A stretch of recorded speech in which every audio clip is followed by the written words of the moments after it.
Welcome to Data Center Go-to-Market Sales and Marketing Q&A. I'm your host, Joshua Feinberg from DCSMI, the Data Center Sales and Marketing Institute, and we're thrilled to have you joining us this week.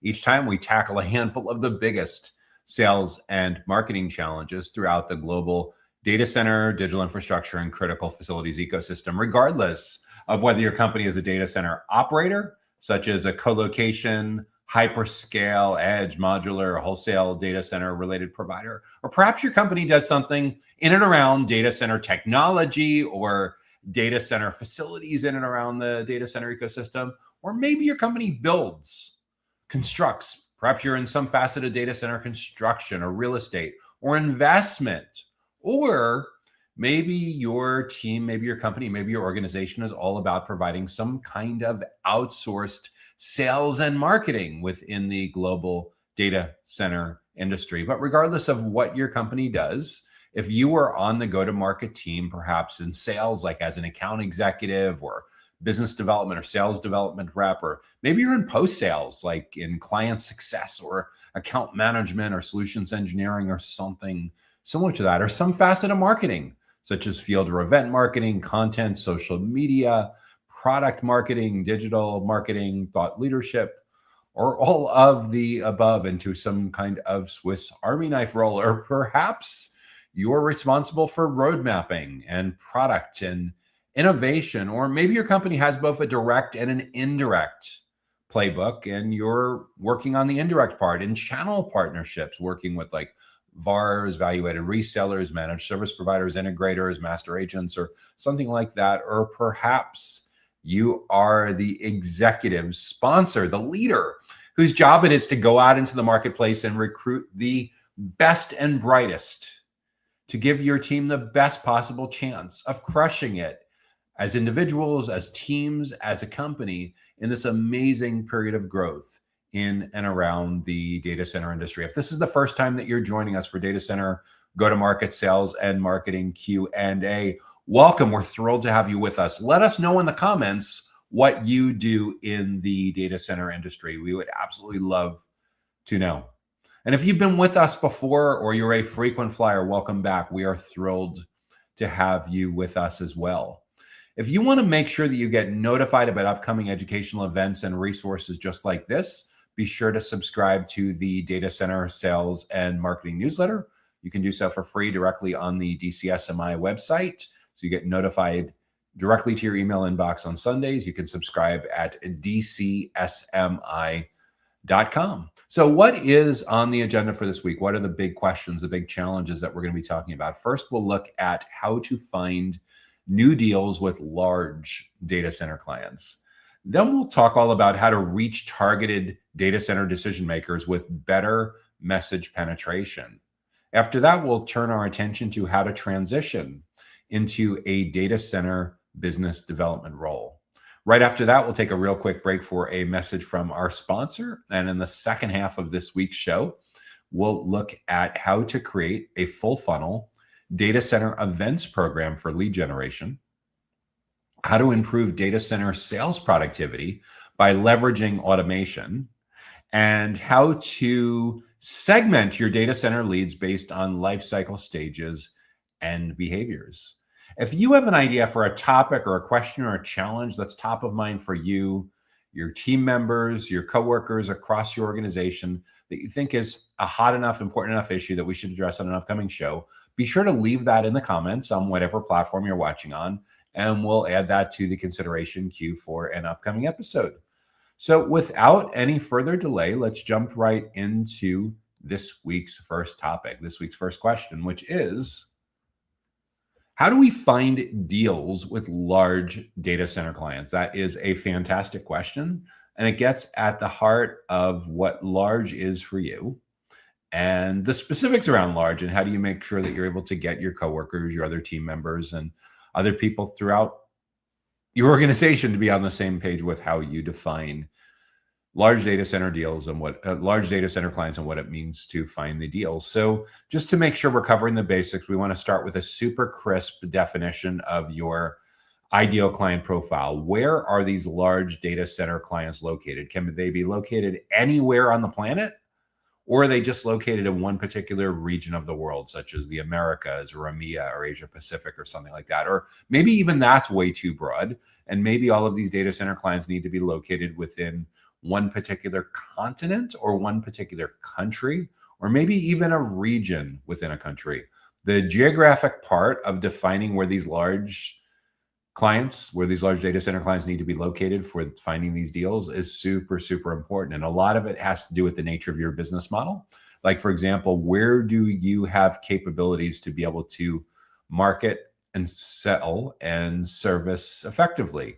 And there's certain kind of business models that need a physical presence way more than others. Like, for example, cybersecurity and virtualization, two big areas within the data center technology stack, are a lot more conducive to being able to manage remotely and use a lot of automation when they're up and running. Data center cooling, data center power require a lot more physical presence. And yes, there's definitely some areas of those that you can keep tabs on remotely once they're up and running with some good IoT and some good BMS kind of practices with all that. But for sure, you're going to need physical presence both initially and on some kind of routine basis for maintenance, not quite as conducive to being able to run remotely. So what all of that means is, depending on the nature of your business model, real estate would be another great example. Construction and real estate, sure, you can do some basic account management and planning long distance, but for the most part, you're likely not doing much with site selection or construction or the real estate facet of that without going on site for significant periods of time that have to do with the nature of that relationship and business model. So what you do within the data center ecosystem plays a large role in how narrow or how expansive the geographic part of your ideal client profile is going to be. Second, company size. How big or small are these ideal clients? When we say large data center clients, that pretty much infers that we're going to knock out small and medium-sized clients. But what really is large? Is large 10 megawatts, 100 megawatts, a gigawatt? On the power side, is it a certain amount of square feet? Is it a certain amount of square meters?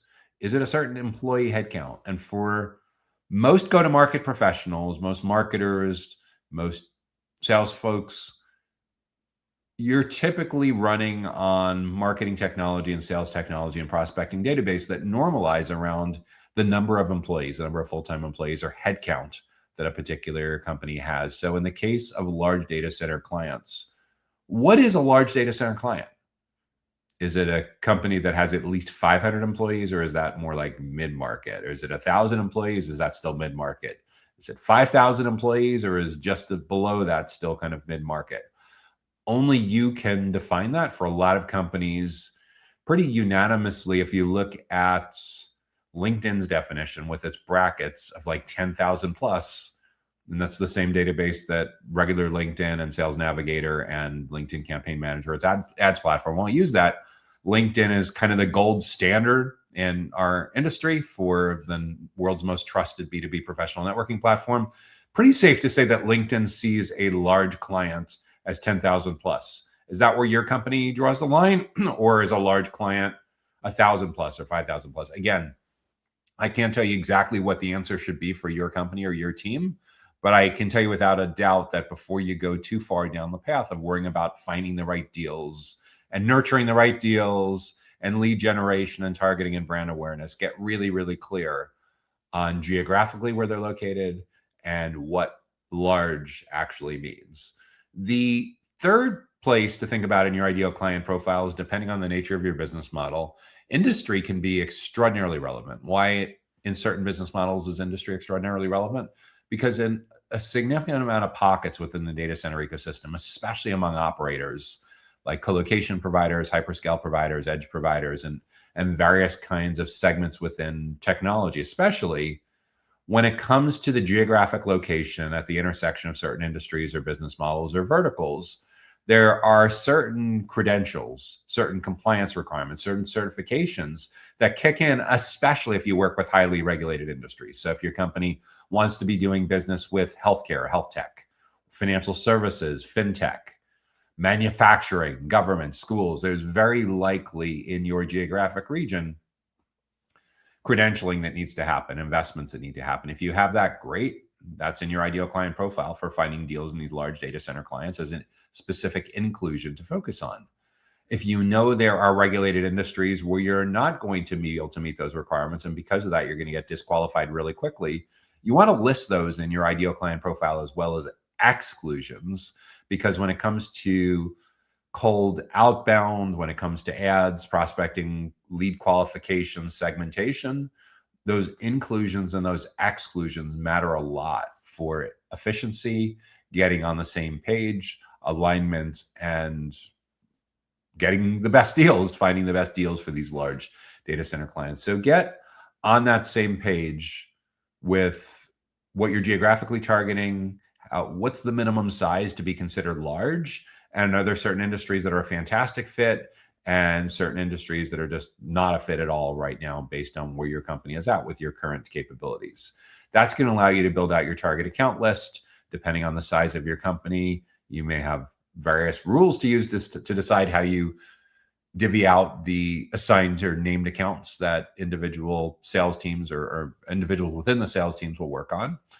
That's at the account level, the company level. And then we need to think about the stakeholders that are within these accounts. Typically, the most important stakeholders on the decision committees will designate as like a primary or secondary buyer persona, the most or second most important economic stakeholder. We really need to understand what's going on in their world. What's the leading indicator that they're going to be in market for your product or service in the coming weeks, in the coming months, and eventually a percentage of those will be set up to generate a deal. They're not going to generate the deal. They generate some kind of behavior and some kind of interaction with your company that causes you to open a deal on their behalf. Remember, no prospect is ever going to come to you and say, hey, it's your lucky day. I'm here to generate a deal for you. No, they're coming to you because they need help with storage. They need help with cybersecurity. They're trying to decommission a legacy facility.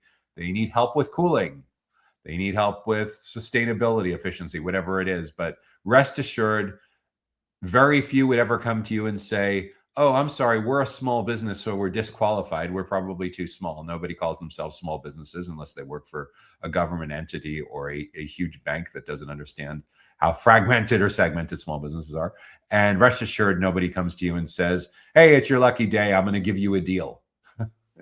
If they are, they're probably pitching something to you as opposed to buying something from you. But for you to be able to find the deals, you need to know what's going to happen in the coming weeks or the coming months. That's a leading indicator that they're going to be looking for your product or service. And the way we figure that out is by doing customer insight research, buyer persona research, and really digging into what are those 5 or 10 front burner topics that they're focused on right now. And a simple framework is like getting clarity on the 5 or 6 big goals that the individual is working on individually, as a team, as a company. The individual goals almost certainly show up in places like job descriptions, how they self-describe themselves on their LinkedIn profile.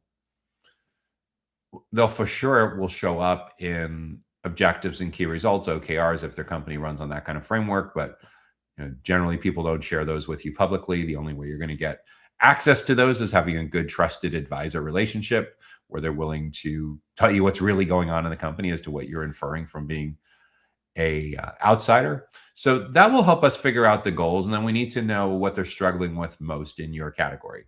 What are their biggest challenges? What's frustrating them? What's driving them nuts? What's messing with their work-life balance, their sanity, causing them to question their life choices and whether they should stay in this current job. And the key thing with these professional goals and challenges, we need to know these in their own words. Not what we think the words are, but what the words actually are. So we got to do our homework. Face-to-face, video calls, phone calls, surveys, studying their search footprints, studying how they describe themselves on their LinkedIn profiles, what kind of content and posts they share, how they interact with those. Sometimes we get really lucky and we can watch a podcast or a YouTube video of an interview they've done or a talk that they gave at a conference. So we can not only get the words, but we can get the inflection of the body language and read between the lines. All of that gives us great understanding as to how to be more client-centric, how to figure out how to walk a mile or kilometer in their shoes and really understand what's going on in the routine. The consensus on those 5 or 6 big goals, those 5 or 6 big challenges, helps you put together a top 10, a top 12 list, which happens to align really well with doing one event a month for the next 10 or 12 months. These could be webinars if it's not easy for all of your prospects and clients to attend in person. If you have the luxury of most of your prospects and clients be located nearby, I'm always a big fan of small, very targeted in-person events. You don't need large numbers to make an enormous dent if they're the right people from the right companies. You have a conference room that seats, say, 15 or 20 people, and most or all of the 15 or 20 people that are attending are from your target accounts. Typically, you'll likely get a couple clusters of 2 or more people from the same target accounts. Beautiful things will happen with educating and building trust with those larger data center clients if you're truly client-centric in your customer education and your thought leadership and sharing best practices to help each and every one of the people that are attending to get better at doing their jobs, to understand how others in similar kinds of job roles and similar kinds of companies, company sizes, industry targeting, company region, are addressing that very issue that is top of mind, that came up as a top 10 goal or challenge when you did the research on that particular segment. So in terms of finding the deals, we need to understand just how much the journey today has changed compared to as recently as 10 years ago. 10 years ago, it was pretty common that your prospects and clients for data center related products and services would get about halfway through the research and decision-making process. They would do their searches on Google. They would ask some questions among peers on LinkedIn. They'd watch some YouTube videos. They'd attend some webinars. They'd get like to the 57% point as defined by CEB, the corporate executive board that's now part of Gartner. And they'd say like, oh, okay, I got at least halfway there. Now I'm ready to schedule a tour, book a consultation, schedule a needs assessment, whatever it is. Essentially like a nice wrapper that provides higher perceived value around talk to sales. But that's now very much a point of nostalgia. No one spends half of the journey anymore with sales teams. People are more sales allergic than they've ever been, especially when we're talking about highly educated, highly technical, very skeptical, very cynical technologists and engineers and other kinds of big time relevant stakeholders in the data center ecosystem. That 57% number has jumped to 83, and it continues to accelerate, meaning 83% of a typical buyer's journey is now over before vendor contact or sales contact. That research comes from Gartner, and it's really, really important to understand and prepare for that, because what that means is your prospects and clients are likely a lot more sales allergic. Then you realize in order for us to get back into being considered and in these conversations early enough to be able to influence the criteria that they use to make decisions on these deals as larger clients, it's critical that we figure out a way to get in early and often. Early is so important because by default, they're going to ignore us the first 83% of their research and decision-making process.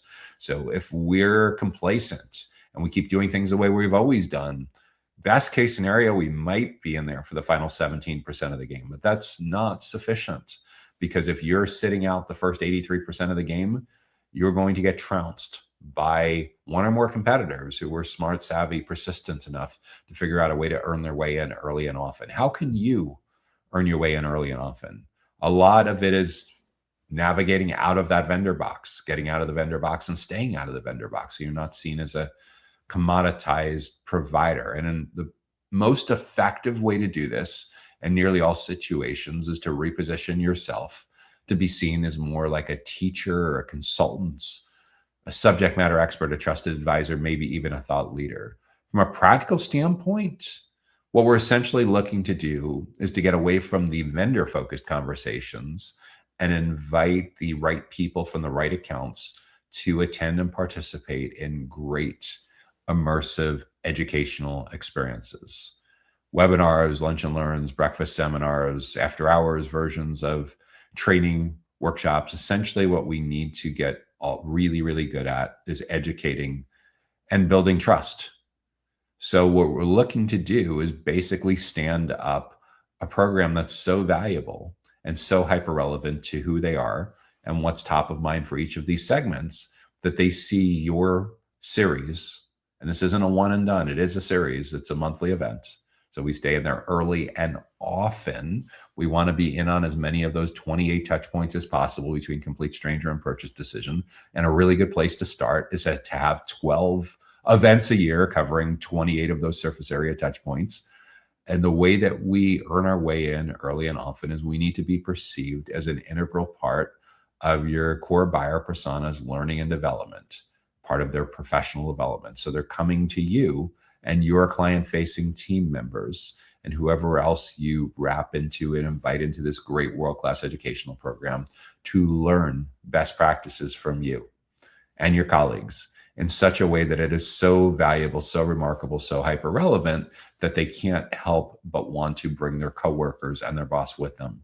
So you get to meet and be able to educate and build trust with multiple members of that decision committee in the formative stages, where you have an opportunity to really shape the criteria quite dramatically about how they view your niche, how they view your segment, how they view your topical areas of expertise within the broader data center ecosystem. So to find these deals with larger data center clients, get super specific at the company level who they are, define the finite list of accounts you want to target, who the people are that are most relevant in these accounts and what they care most about, and then plan an incredibly valuable, immersive, highly relevant series of educational events that you run month after month for multiple stakeholders from these same companies. Over time, the goal is to get so many people coming from some of these target accounts that like they look around and like there's 20 seats in the room and 5 people from the same company. One of them comes over to you and says, wow, we're really stacking the decks from our company. Well, you know what? This is so amazing.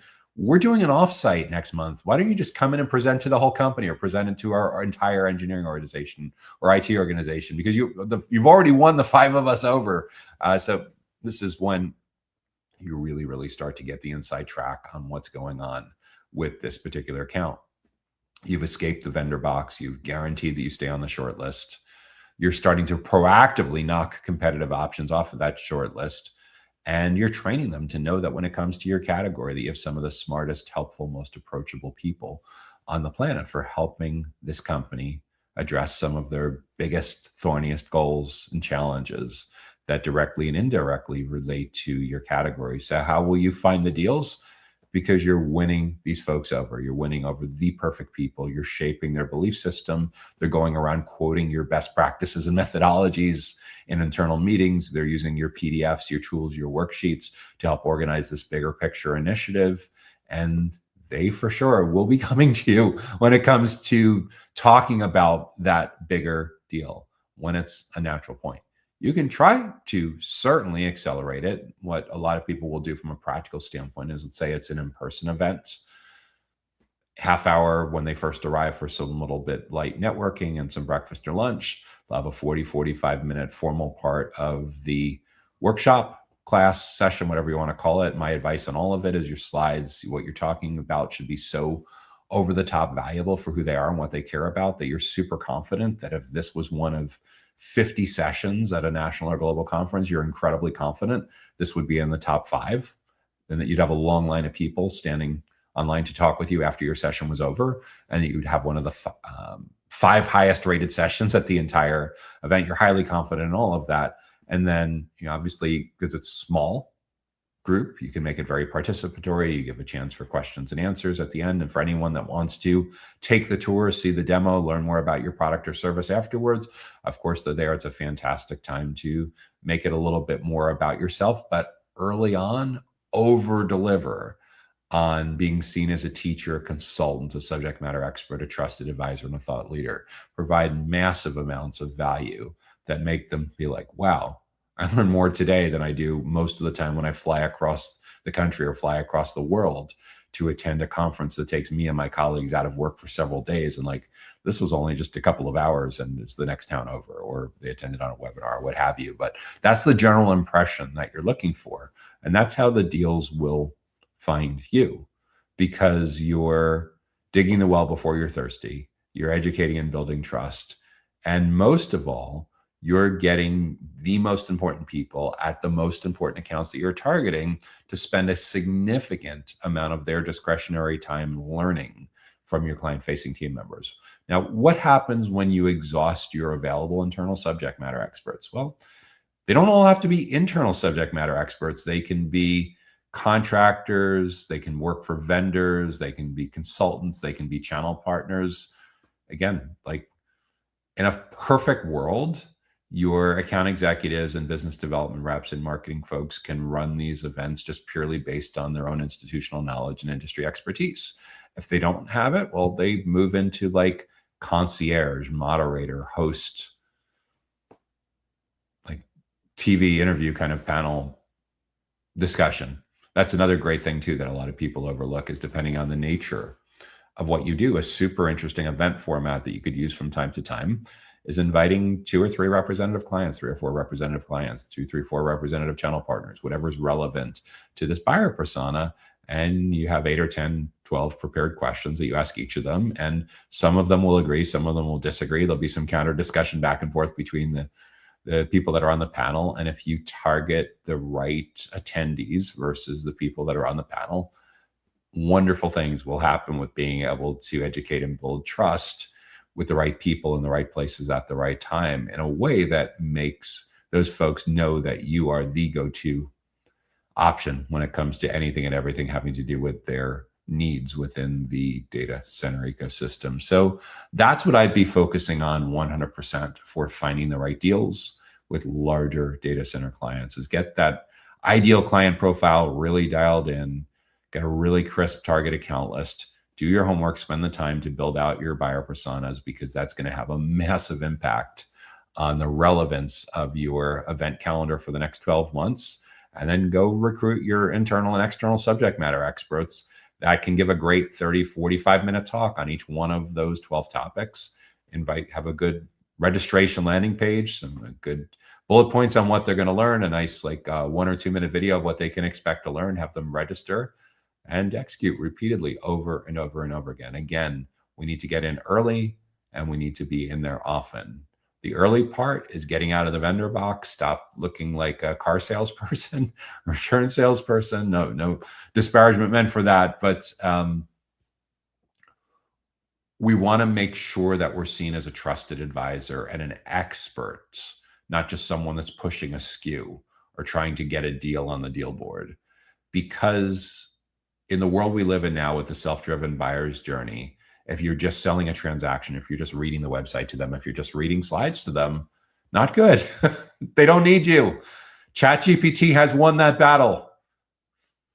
Copilot, Gemini, Perplexity, Claude, they for sure have won that battle. If they didn't win the battle 10 years ago with YouTube videos and podcasts and Google search and LinkedIn, they have for sure won that battle now. So we have to do better than what your prospects and clients can get from the self-service tools.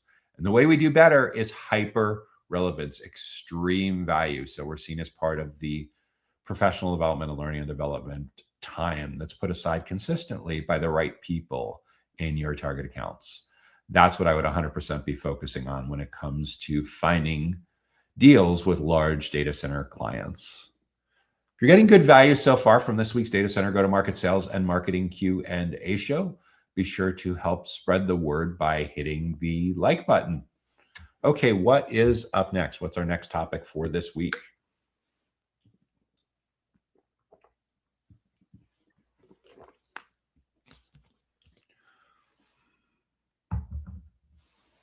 How do we reach targeted data center decision makers with better message penetration? How do we reach targeted data center decision makers with better message penetration? That is a fantastic question.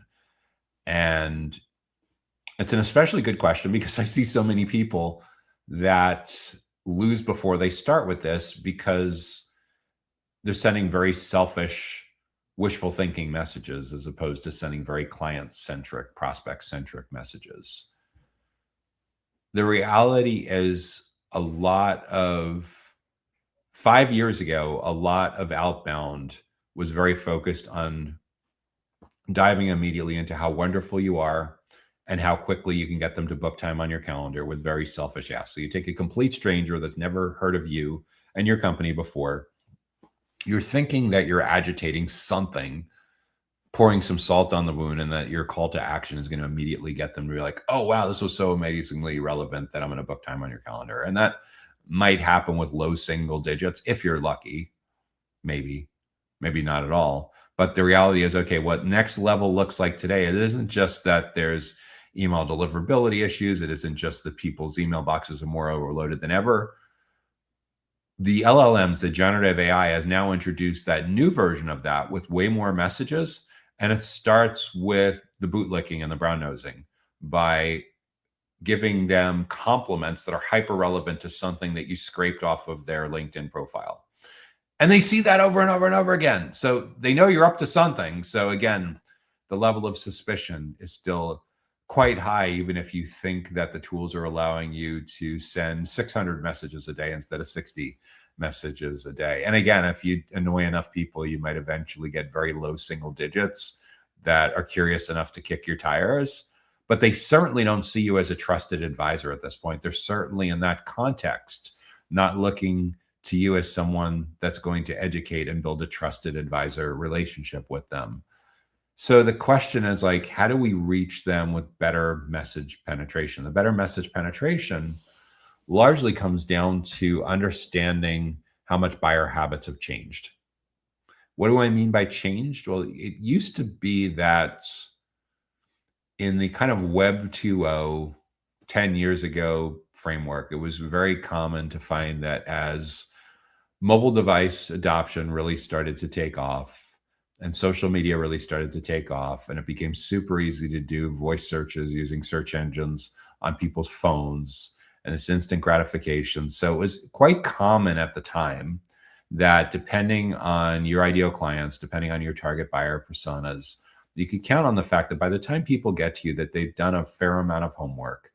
And in some cases, they might even be more up to speed on your category than some of your more recent hires, which actually was not a great scenario for your more recent hires. So it really forced you to level up on the onboarding and the ramp period with people that had newly joined your team, like as a sales development or account executive or account manager or someone like that. But now people have a ridiculous amount of expertise before they get to you, because all of those search queries, all those social media questions, all the YouTube videos, all the podcasts, all the webinars, that's all still there.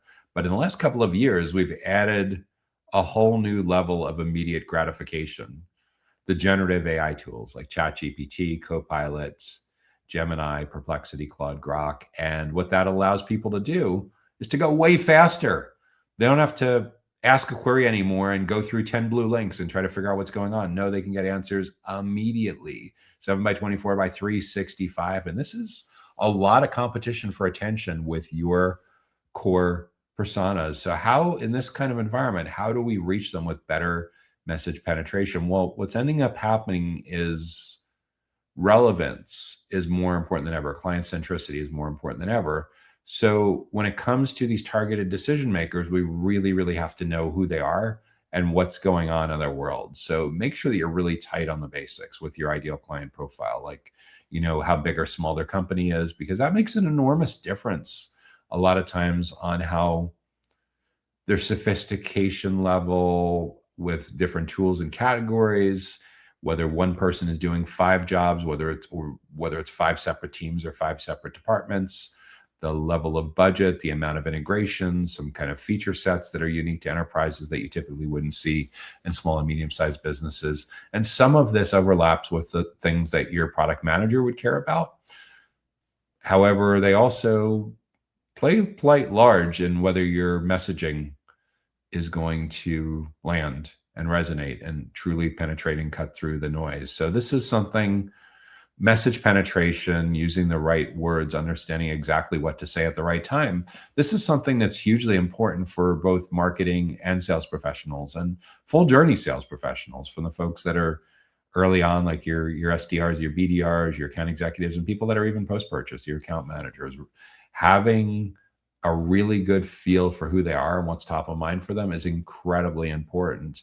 And if your business is aligned around repeat purchases or recurring revenue, like co-location or some kind of SaaS or some other kind of subscription, like, it's literally a new starting line every 30 days, right? So we really, really have to be dialed into what's going on in the world, how we relate, how we can meet them with where they are. So reaching them with better message penetration starts with that extreme clarity on, at the company level, their size, specific industries, where they're located, and then at the individual level, what are they working on right now that's relevant both directly and indirectly to your product or service category. What's like on their top 5 list? How are they? What's going to determine whether they get a good performance review, whether they're eligible for a bonus, or whether they're eligible for the opposite, whether they could be in big trouble if they drop the ball on those big goals. So understanding what's on their top 3 list, their top 5 list, super, super important. And we need to understand what's on their front burner in their own words, not what we think the words are, but what the words actually are. That's another big part of nailing message penetration and relevance, is getting their exact words as opposed to just guessing. And then we also need to know not just what they're working on, but what's driving them nuts, their biggest challenges. If you've ever filled out a premium content or webinar registration form or some other kind of lead generation conversion form on the DCSMI website, you know, we always ask, what's your biggest sales and marketing challenge? We ask that for a number of different reasons. One is the answer gets stored in each person's CRM record.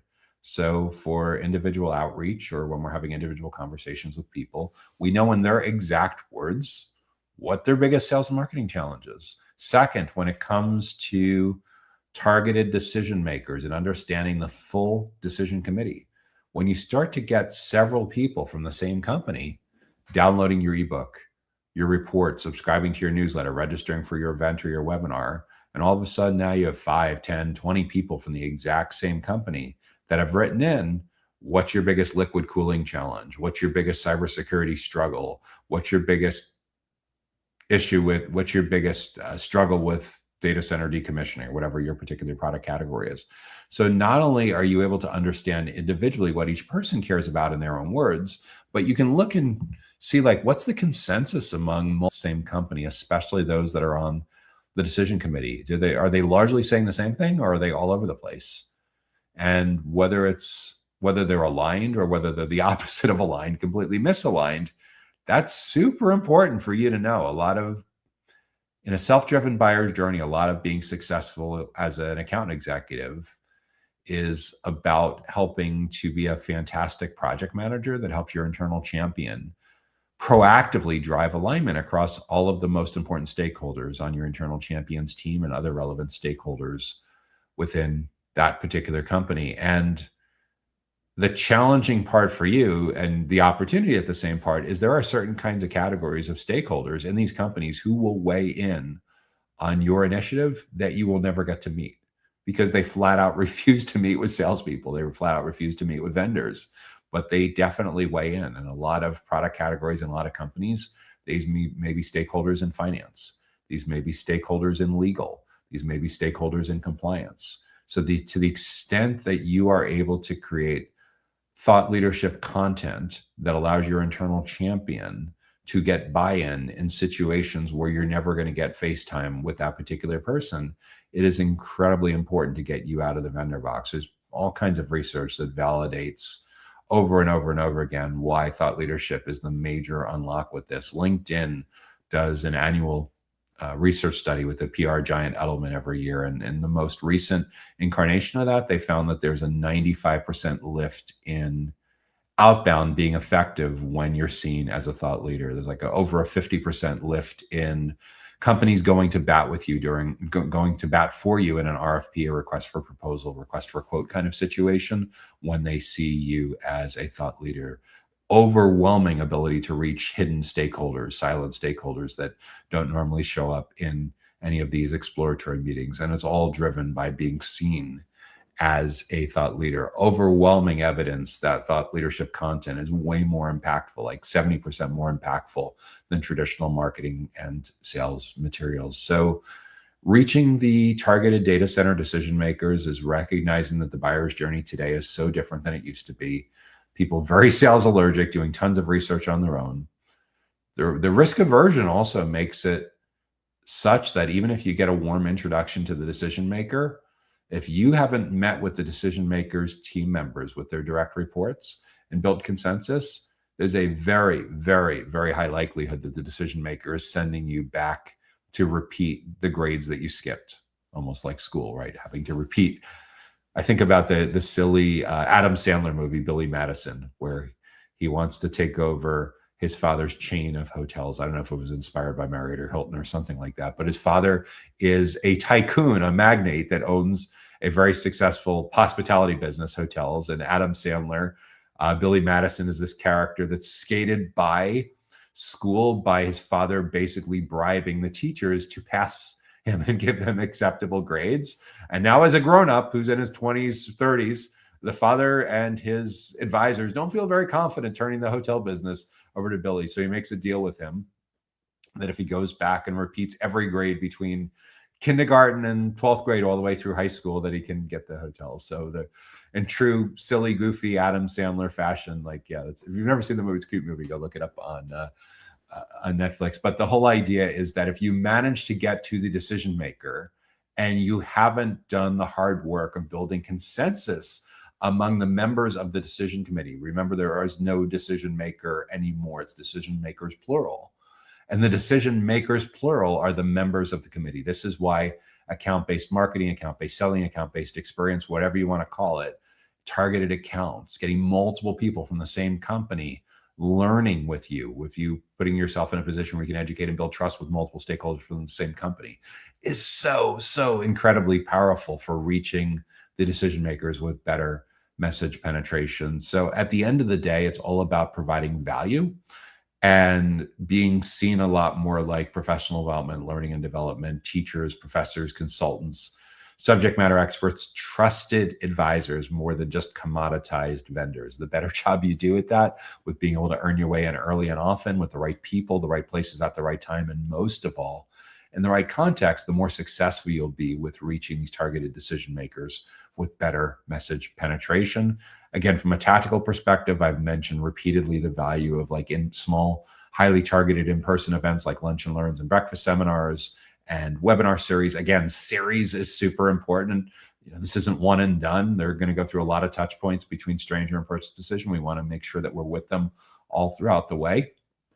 Another very important tactical part of this is being micro-focused on getting to the right people and the right accounts. And for that, platforms like LinkedIn Sales Navigator, LinkedIn Campaign Manager, the ads platform, can be super powerful. Outbound email can be super powerful, super precise. A lot of people think it's super nice to, like, position themselves as thought leaders and experts and earn organic reach on, like, LinkedIn in the feed or YouTube in the feed. And it's nice, but the challenge is, unless you're selling to a very broad segment of the marketplace, you're likely to have a really high loss factor. What do I mean by loss factor? Like, you could go viral for you, like get a massive amount, tens of thousands, hundreds of thousands of impressions or more on a LinkedIn post. But what good are those impressions if 98% of the people that you've reached are either from a company that's way too big or way too small, or the wrong industry or the wrong geographic location? And the more you're depending strictly on just algorithm, the more likely it is that, like, yeah, you have fantastic, you're a data center decommissioning company that works in the mid-Atlantic, northeastern area of the United States.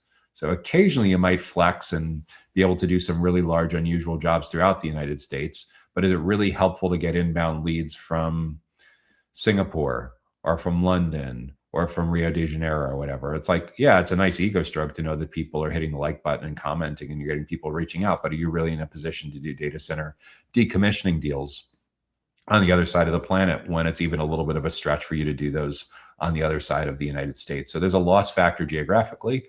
There may be minimum sizes as well. Maybe you've come to the conclusion that it's not cost effective to do a decommissioning deal on a small business, on a company that has, say, less than 100 employees or less than 500 employees or something like that.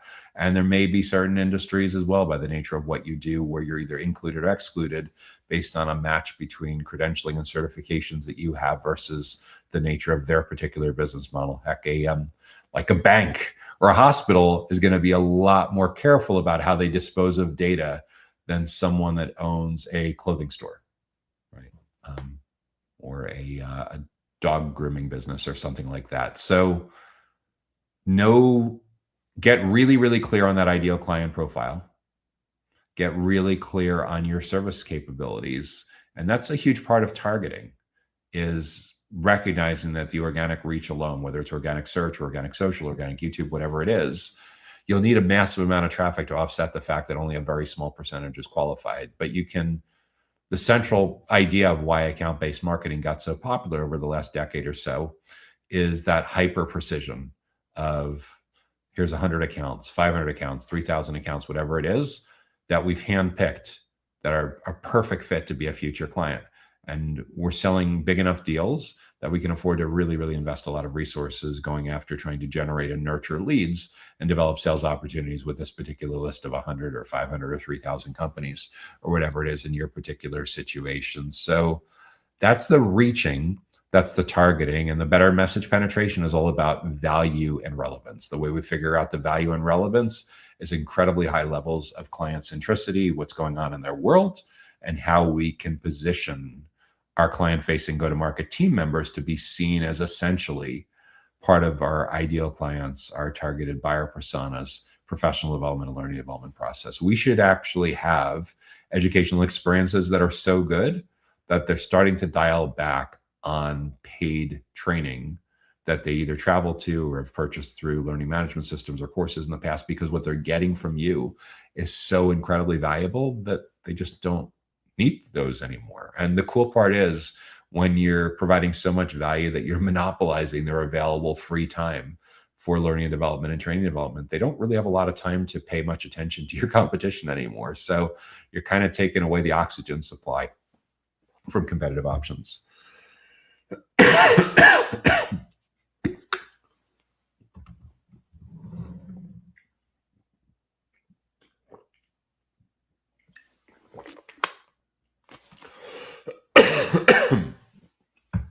Who knew that talking about starving the oxygen supply away from your competitive options would trigger a scratchy throat coughing. Anyway, so at the end of the day, that's what I would be focusing on for reaching targeted data center decision makers with much better message penetration, is really precise on your ideal client profile definition, on that target account list, on those buyer personas, have a fantastic educational event strategy, the right people, the right places, the right time, early and often, educate and build trust. That's what I would focus on for reaching the right data center decision makers with better message penetration. Okay, what is up next? What's our next topic for today?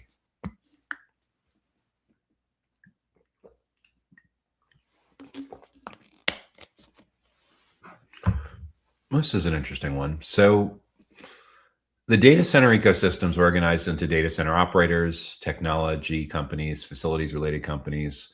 We kind of place construction, real estate, and investment in the same part of the ecosystem. And then there's outsourced sales and marketing. So this next question is more about a career development question, or how to get into this space, as opposed to any particular one segment. So if someone wants to know how they can transition into a data center business development role, how can they move into a new job, a new career as a business development rep, like a BDR, or kind of its first cousin, the sales development rep, the SDR.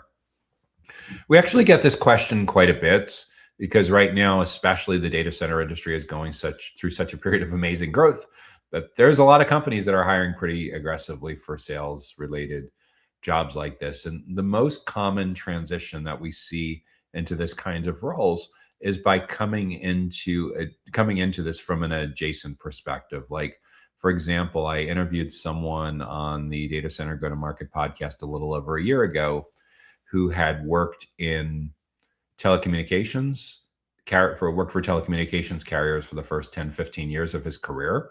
And more recently, in the last year or two, he moved over into running sales for a co-location operator. So he had probably about a 3 to 6 month learning curve on the technology and on the business side, but a lot of the same kind of personas, a lot of the same ideal clients, a lot of the same diagnose before you prescribe, a lot of the business development and partnership strategy was fairly transferable. It's quite common as well a lot of times for us to see people moving from SaaS, software as a service, into various parts of data center technology like storage or other parts of software, analytics or monitoring. Quite common as well, a lot of times too, that we see people moving from engineering roles into various parts of the data center facilities ecosystem. We've seen a lot of people recently move into business development roles from having traditional technology related jobs as well, because why would someone who worked as a IT professional want to move into business development? Well, in a lot of cases, one is boredom. Second is financial opportunity. If you think about, like, at the risk of really, really oversimplifying this, let's say you have a mid-level IT role in the United States, and maybe you've gotten to the point that you're plateauing at a level where you're working with some kind of mature commoditized technologies, and your compensation package is approaching 100,000, but you sense that you really hit a plateau on how valuable your current company's technology is relative to the competitive marketplace, how valuable your skill set is relative to the competitive marketplace. But after like 15 years in this, you've developed a lot of contacts in the handful of different companies that you've worked at. You've gone to a lot of conferences. You have a really good sense of how the industry is laid out and what the different personas are looking for. Your skill set could be incredibly valuable to moving over into a business development or account executive kind of role with a company that sells to companies like yours, or even companies that are adjacent to companies like yours. And what we see is in a self-driven buyer's journey now, where so many traditional salespeople are now competing for attention with the self-service experiences that people get, like by having deep relationships with their chat GPT or their Copilot or Gemini or Claude or Perplexity. How do you earn your way in early and often in that kind of environment? And what we see increasingly is a lot of companies hiring subject matter experts that are a lot like peers of their target persona. So let's say, for example, you're a co-location operator and your primary buyer persona is mid-market IT directors within a 30 to 60-minute drive of where you're located. Your secondary persona might be channel partners, small managed service providers, or evaluator resellers or integrators in a similar kind of geographic radius. And in terms of like hiring someone that prospects and sells to that particular segment, massive, massive superpowers if you're able to hire someone away from one of your target accounts. Obviously not poaching away, but like someone that was looking for a new opportunity to move into something a little different, that would be seen as a peer of the personas they're selling to. Along the same lines, if you're hiring your first channel partner manager, and the ideal scenario is to get someone who worked as channel partner manager in a very similar business to yours, in a very similar size. The size is super important as well. It's very, very different to be one of a couple hundred people that works in a channel partner organization versus being the very first person that's hired to get a brand new channel partner program off the ground. So size and business model matters a lot.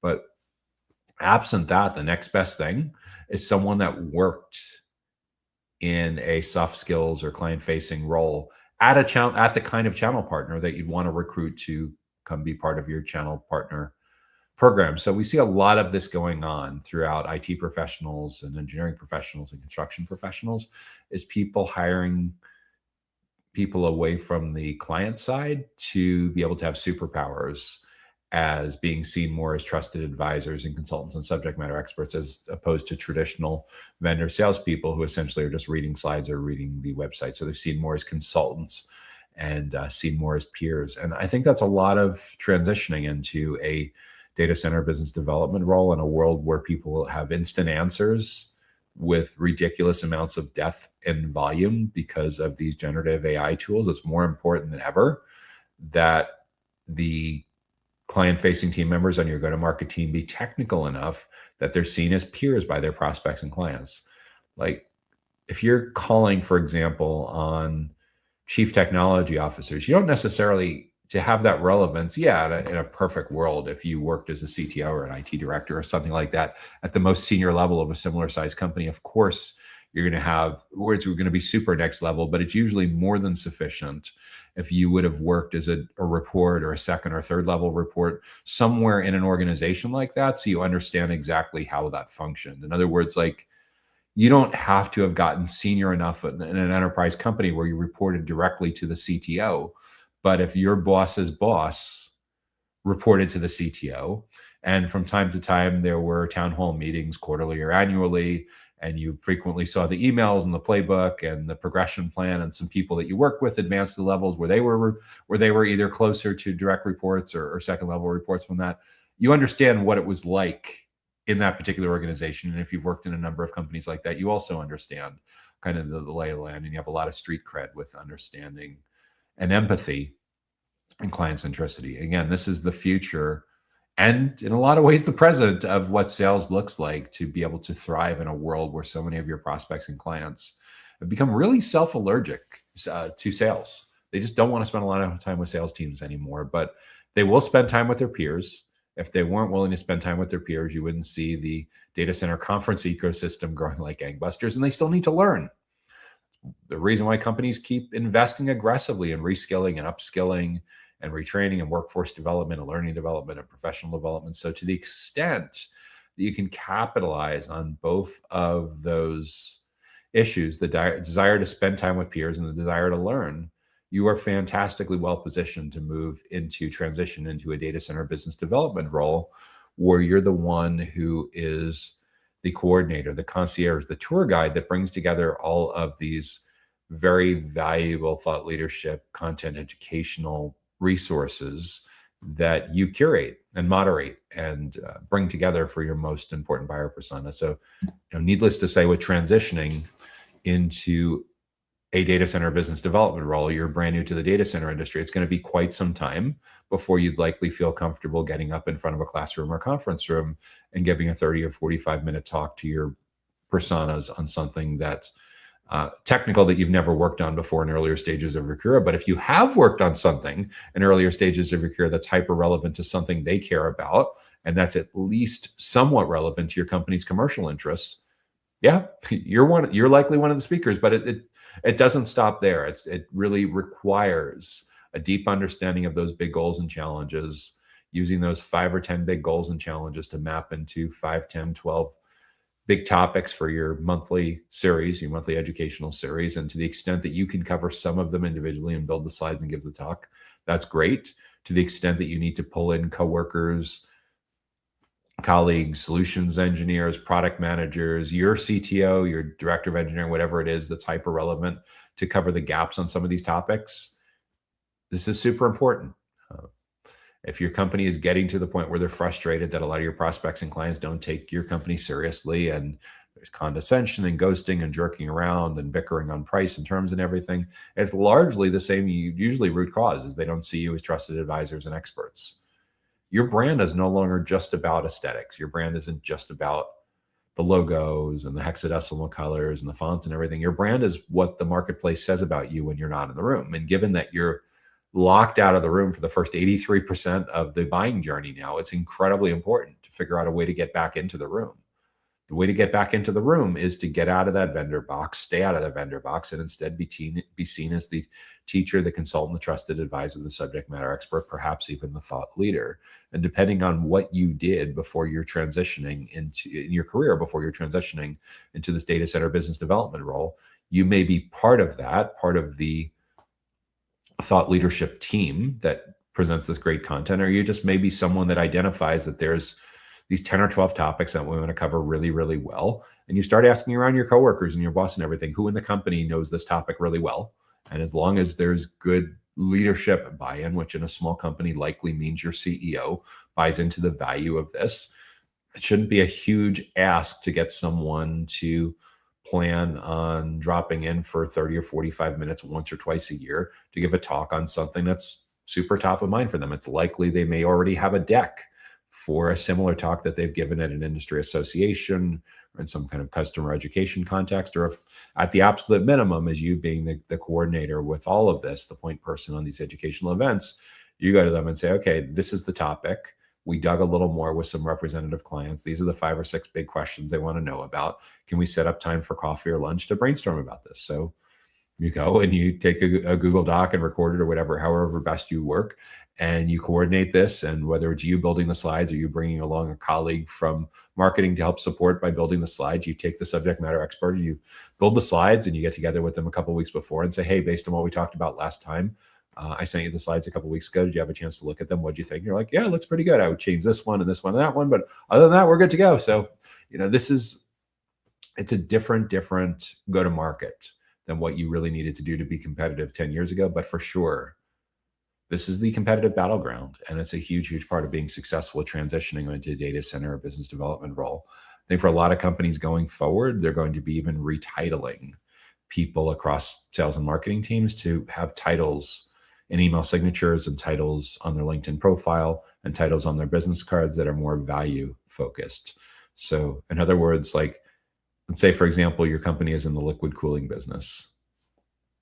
Are you a thermal advisor or are you a business development rep? Who do they want to spend more time with? A thermal advisor, a liquid cooling consultants? Or do they want to spend time with a salesperson?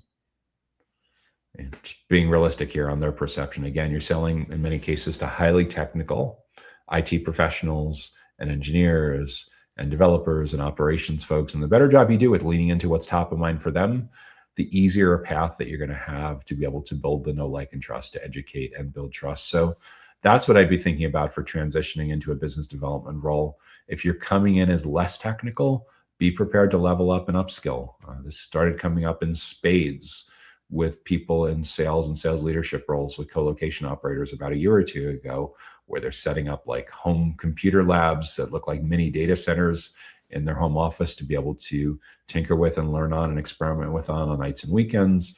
They're investing in entry-level and mid-level certification credentials. So they're making good use of their commuting time, their time sitting in airports and on planes, their time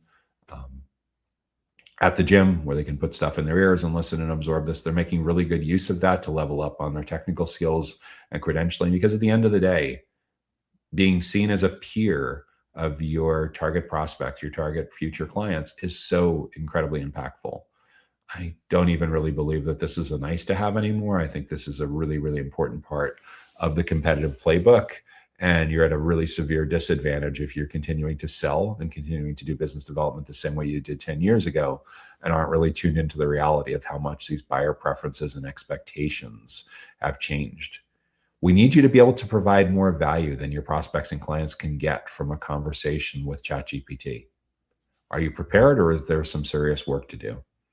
Ultimately, the choice is yours. Some people choose employers that are really bought into this and are very supportive of this. Other employers are not. So ultimately, if you're in a career, if you're in a position where a significant amount of your annual compensation comes from your success, I certainly would want to put myself in a situation where my employer is adopting modern best practices and supporting my desire to adopt modern best practices that helps me be able to prospect and sell as competitively as possible. So when it comes to all of this, choose accordingly. But yeah, big picture, that's what I'd be thinking about for how to transition into a data center business development role. If you're getting good value so far from this week's Data Center Go-to-Market Sales and Marketing Q&A show, be sure to hit the like button. And if you're listening on a platform that allows you to leave a review, to leave a rating, we'd be thrilled if you would do that as well. So we're going to take a real quick break for a message from our sponsor, and we'll come back and address 3 more of the biggest go-to-market sales and marketing challenges that we're hearing about throughout the global data center industry. Data Center Go-to-Market Sales and Marketing Q&A is sponsored by DCSMI, elevating the role of sales, marketing, and go-to-market GTM professionals in the growth of the data center industry. To stay informed about upcoming episodes, subscribe to the Data Center Sales and Marketing newsletter on the DCSMI website at www.dcsmi.com. Again, that's www.dcsmi.com. Now, back to Data Center Go-to-Market Sales and Marketing Q&A. Hey there, Joshua Feinberg from DCSMI, the Data Center Sales and Marketing Institute, and you're watching the Data Center Go-to-Market Sales and Marketing Q&A show, where each week we dive into a handful of the biggest sales and marketing challenges that we're hearing about throughout the global data center ecosystem. Speaking of which, if you or your team or your company is facing a really gnarly challenge that's driving you nuts that you think would be a great topic to address in an upcoming show, be sure to leave that in the comments wherever you're joining us from, and we'll add that to the consideration queue for an upcoming episode. So what topic is up next? Next, we're going to dive into events. And we've talked a little bit about event strategy throughout today's program, but this particular one is connecting the dots between full funnel events and lead generation. How do we create a full funnel data center events program for lead generation? That is a fantastic question. And it's one that I think not enough people ask. When it comes to whether it's webinars that are held virtually or online, or what I tongue-in-cheek call offline webinars, which is basically the same webinar content and same webinar strategy, but it's held in a classroom or a conference room instead of on a screen. When it comes to a full funnel events program for lead generation, I think a lot of people don't think necessarily full funnel. They think of just brand awareness, and they think of trying to throw a lot of spaghetti at the wall. And when it comes to some of these really expensive, high-profile national and global conferences, I think they're being egged on by a leveling up fear of missing out, like FOMO kind of thing, with competitors who are increasingly throwing a larger and larger and larger tub of spaghetti against the wall, to the point where it's like a cement mixer size tub of spaghetti against the wall, except your competitor that's way bigger than yours is next year is going to drive in 10 cement mixers of spaghetti to throw 10 trucks full of spaghetti against the wall to see what actually sticks. So when it comes to evaluating like your event strategy as a whole, what I like to talk about first is doing your basic due diligence on individual events. And to do that diligence on individual events, we want to get their prospectus, the media kit, whether it's a gated part of their website or a PDF or whatever. We put that on the left-hand side of your screen. We need to see demographics at the company level, at the individual level. The more detailed, the better. Then on the right-hand side of your screen, bring up your ideal client profile, that one-page crisp definition of where they're located, their company size, their industry, and then also bring up your 2 or 3 most important buyer personas. And I just kind of want you to eyeball and look back and forth between, okay, these are our ideal clients. These are the most important people that we need to be educating and building trust with. How good is the match rate between who we care about talking to and who's actually going to be at this conference? Now, bear in mind, most conference organizers are not getting like CPA audited media kits. This is just a good faith reporting of who was there last year and who they think is going to be there this year. But if that good faith reporting is way off the reservation, it has a really low match rate relative to your ideal client profile, relative to your target buyer personas, I would certainly think long and hard about whether that particular event is the best use of your event budget or your event strategy. Like, let's look at 2 really simple examples.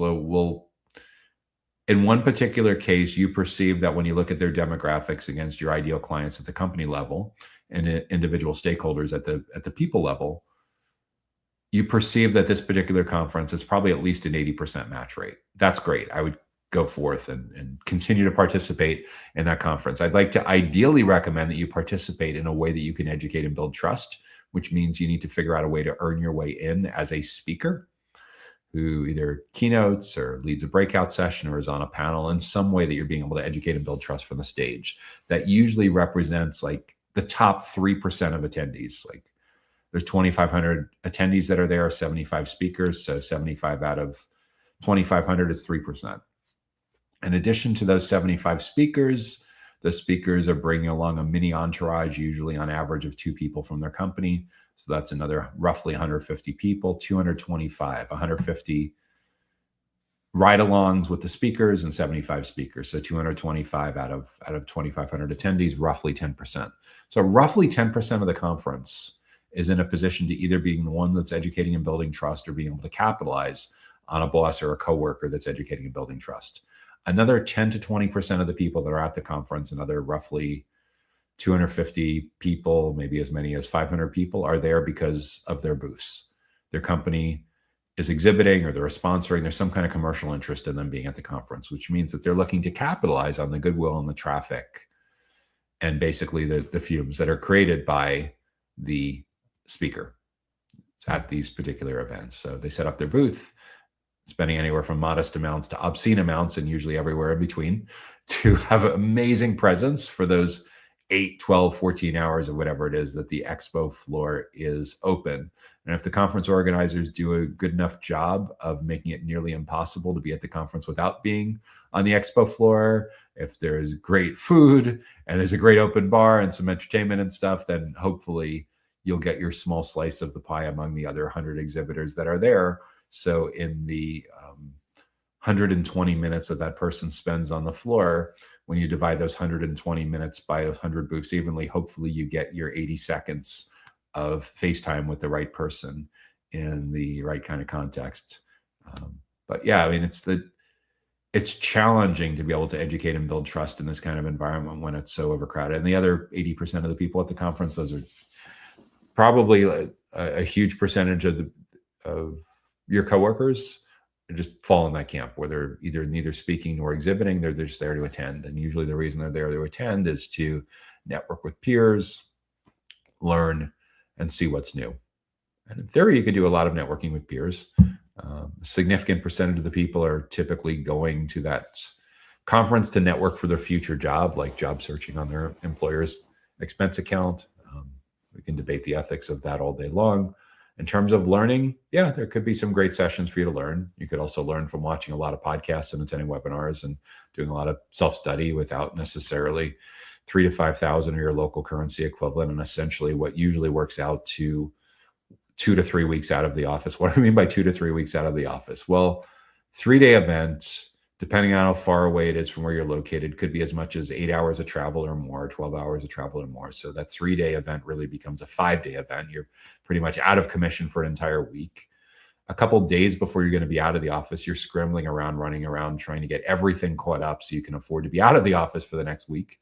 And then when you come back, it's the same thing. You're scrambling around, trying to put out fires from all the things that were neglected for the 5 days that you're at the conference. So, and that's assuming you're not speaking or exhibiting. If you're speaking or exhibiting, typically you need way more than a day or 2 or 3 to get ready, and a day 2 or 3 ready to debrief and follow up and everything when you come back. So these are pretty big time and financial commitments. That's why it's so important to get the investments right into conferences that are attracting an audience that lines up pretty well with yours.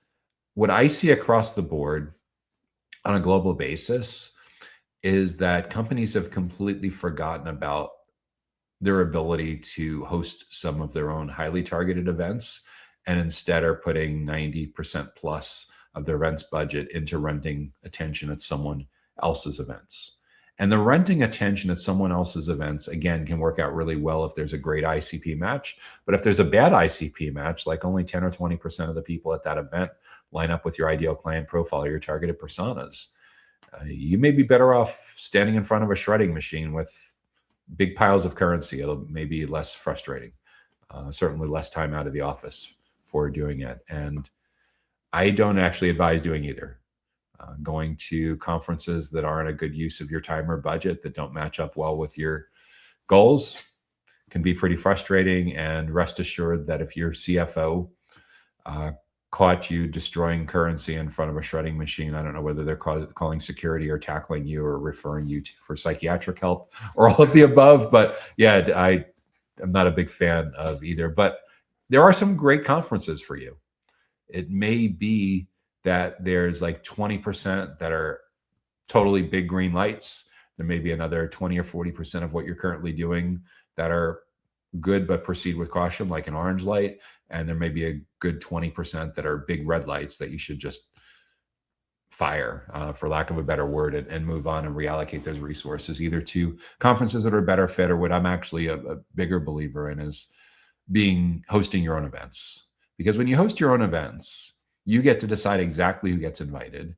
You get to decide exactly the topics that are covered, and your budget, both time and financial and everything, is so much less. You can do a lot more of those and a lot more lottery tickets or whatever you want to call it, a lot more at-bats if you're into professional baseball kind of analogies, a lot more opportunities to get in front of the right people in the right places at the right time, and most of all in the right context. So they see you and your client-facing team members as teachers and consultants and subject matter experts, trusted advisors, maybe even thought leaders. And it's very difficult to cut through the noise and be seen as a trusted advisor and a thought leader at a massive global conference. Again, we talked about how 3% are speakers, another 2% are co-workers of speakers. So it's like 10% of the people that are really in a position to be educating and building trust at that event. That means 90% are not. When you host your own events, the context is set from the outset to be all about educating and building trust. You don't have to worry about a loss factor. You get to decide who gets invited. It's your ideal client profile. It's your target account list. It's the right people in the right accounts. The only time that I sometimes see people get a little bit off base with their expectations when they're just getting into hosting their own events for the first time, whether they're breakfast seminars or lunch and learns or something like that. And sometimes they get a little greedy and unrealistic. They're like, well, I wanted the CTO of this company to attend. They're like, sure, everyone wants the CTO of your target account company to attend. But if we can get 3 or 4 people that work for the CTO to attend, isn't that pretty good as well? Yeah, you got a point. And if we can win over those 3 or 4 people, you think we'll get to the CTO? Like, so again, this is the very basis of getting really crisp on that target accounts and account-based marketing and educating and building trust and being able to influence the full decision committees. So when it comes to creating that full funnel data center events program for lead generation, that's the events program. If you can host the events in person because you have a classroom or conference room, great. That's always going to be better. The cool part with that, from your leadership perspective, from your finance perspective, is like you already have access to the room or the classroom. So you're probably not paying to rent that by the hour. You don't need to buy $8 cups of coffee or your local currency equivalent. And it's not going to cost you a small fortune in catering to bring in some light breakfast or some light lunch as part of this program. I would encourage you to find a middle ground. You know, it's representative of your company's brand, but doesn't go crazy on value. Like, for example, in this kind of event, and you have a classroom or conference room that hosts 20 people, something like getting trays of pastries and fresh fruit and coffee and juice from like Panera Bread or Dunkin' Donuts or Costco or something like that. A few $100s can put out a really, really nice spread. For lunch, pizza, salads, deli. You don't need to go nuts. Again, like, the cool part with this is because your time cost and your financial cost is exponentially lower than pretty much anything you're going to do with national and global conferences. Your break-even point, our return on investment, like, it's like night and day. So when I talk about the idea of this being a series, that the first Tuesday of the month, the third Thursday of the month, whatever works for you, the time slot, whatever works for the day of the week, it's pretty easy to fund this on an annual basis. This is for most account executives, most business development reps. This is expense account stuff. This isn't something that's going to need a Herculean effort to move mountains to be able to do. This is more cultural buy-in of getting the right people in your company to come and give the talks and be a speaker. So you're providing high perceived educational value, as opposed to it not being seen as an infomercial by your prospects and clients. So that's the event strategy. That's the lead generation when they register, to really juice up the link to lead registration even more. I'm always a huge fan, when someone registers, to have the simple email marketing automation that you've been able to do 20 years that just replies back and says, "Hey, Joshua. Hey, Susan. Hey, John. It's so great to see that you registered for our upcoming breakfast seminar on cybersecurity best practices for mid-market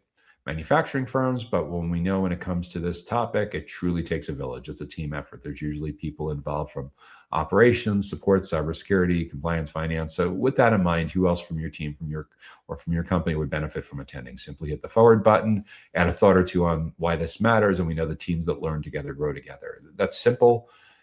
Hey, who else should attend email works wonders to get multiple people from the same company registering. So you're generating more leads.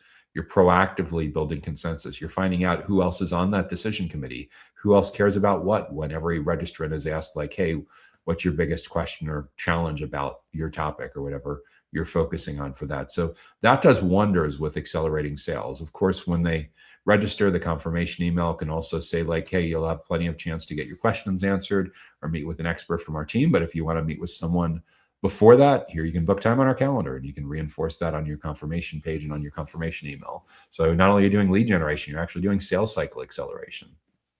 Let's talk about the full funnel part of this as well.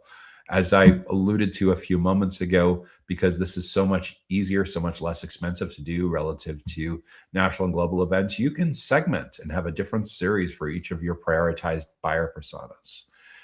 I would also, in addition to segmenting by buyer personas, I would also segment by life cycle stage or stage within the journey. In other words, I'd have customer only events, I'd have channel partner events, I'd have events for future clients that are prospects. That's what most people would typically do in this kind of context, where they're inviting potential clients. But there's a lot to be said too for a little bit of cross-pollination, having some of your happiest clients attend with your prospects. So kind of they're chatting up how great you are, kind of like informal social proof, or if you're hosting a panel, that for sure will come up as well. But what about the full funnel part of that?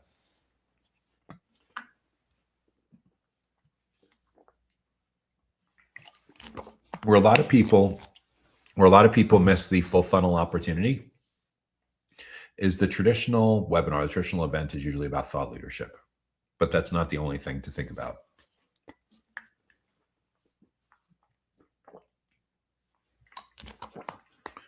In a self-driven journey, a lot of the reason why people don't want to talk to sales early on is they want to stay in control. They don't want to be put through your shtick. They don't want to jump through hoops. They don't want to be qualified, put through the ringer.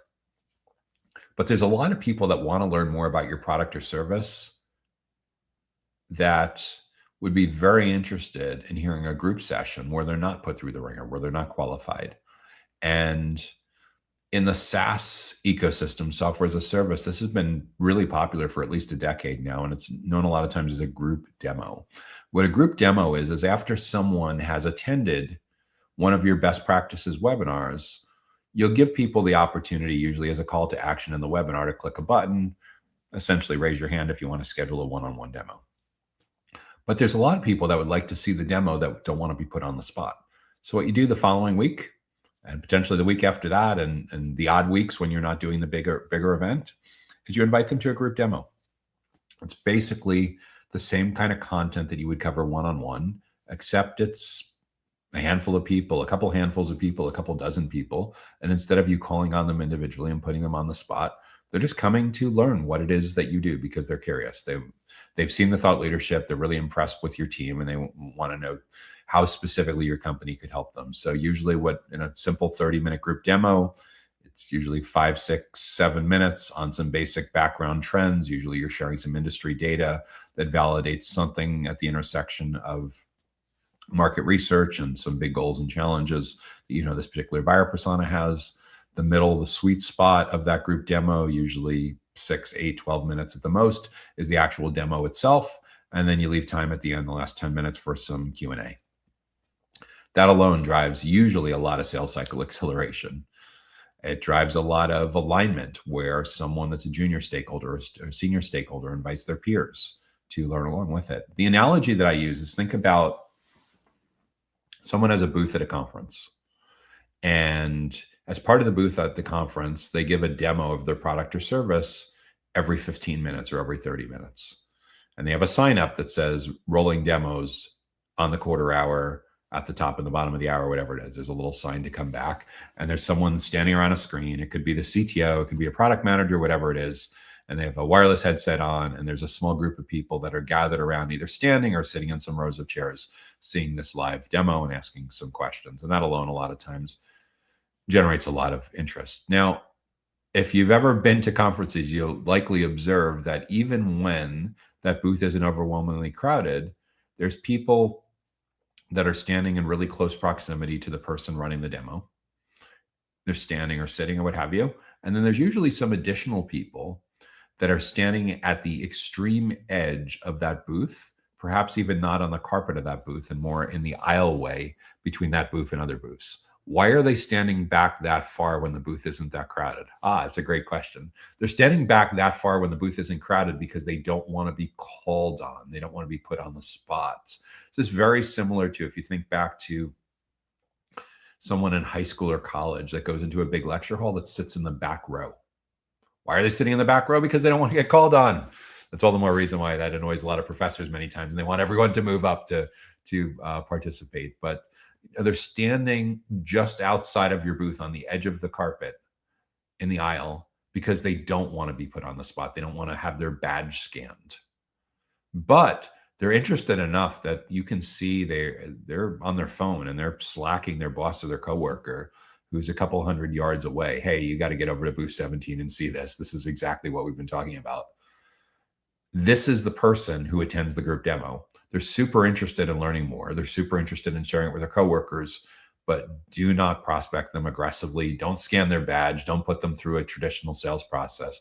But many times they will self-accelerate. It's all about control. And the more technical they are, the more skeptical they are, the more cynical they are, the more highly educated, the more sales allergic they are, the more having this full funnel program becomes really, really important. So if you think about your traditional thought leadership webinars, your traditional panel webinars, those are like early and mid-cycle. Those are like awareness and consideration.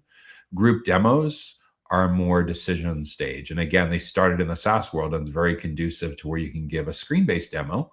But if you're demonstrating generators or liquid cooling or something else that's very physical, we can give a demo with that as well. It's just a matter of like, what do you actually want to show people? What do you actually want to tell people? What do you want to get some physical clarity around that's significantly more than what you could demonstrate with what can actually go on a slide? So that adds some full funnel elements to that as well. I would also encourage you to have events both live and on demand for onboarding, for post-purchase, like customer education, customer marketing, enablement, all of that makes an enormous difference in the post-sales part of the journey. So if you just did that, if you had like a minimum of 3 different kinds of events, if you think for lead generation, your early, middle stage kind of thought leadership, customer panel events, like kind of like a live podcast interview in some cases, if you have like kind of that group demo for people that want to learn more but don't want to be put through the sales ringer, that's kind of your decision stage,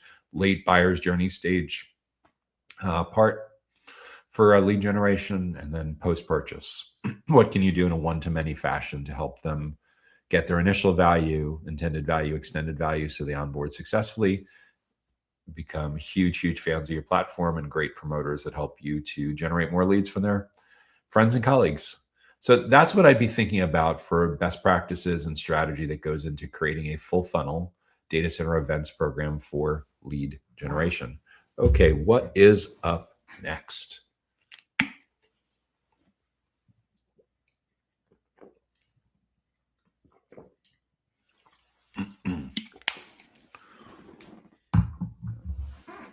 If you're enjoying this week's show, Data Center Go-to-Market Sales and Marketing Q&A, you want to help spread the love, show some appreciation, be sure to hit the like button wherever you're watching. And if you're on a platform that allows you to review and rate us, we'd be delighted with that feedback as well. So what's up next? How do we improve data center sales productivity by leveraging automation? I love that one. How do we improve data center sales productivity by leveraging automation?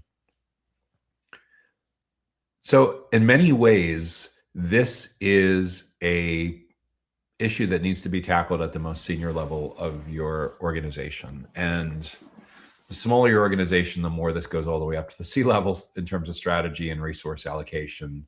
And even in enterprises, will likely go all the way up to like a division director or VP of data centers or something like that in your particular company, or director of your subsidiary or regional subsidiary, whatever it is, like the CEO or CXO level type of role. The reason that this is so critical is improving sales productivity, leveraging automation is at the intersection of product roadmap and sales and marketing and account management. And in order for us to figure out where your sales talents are best utilized, we truly need to understand what these buyer preferences are. And if your preferences are similar to the broader marketplace, you're likely going to find that most of your prospects and clients don't want to spend a lot of time with sales anymore until they're almost ready to buy.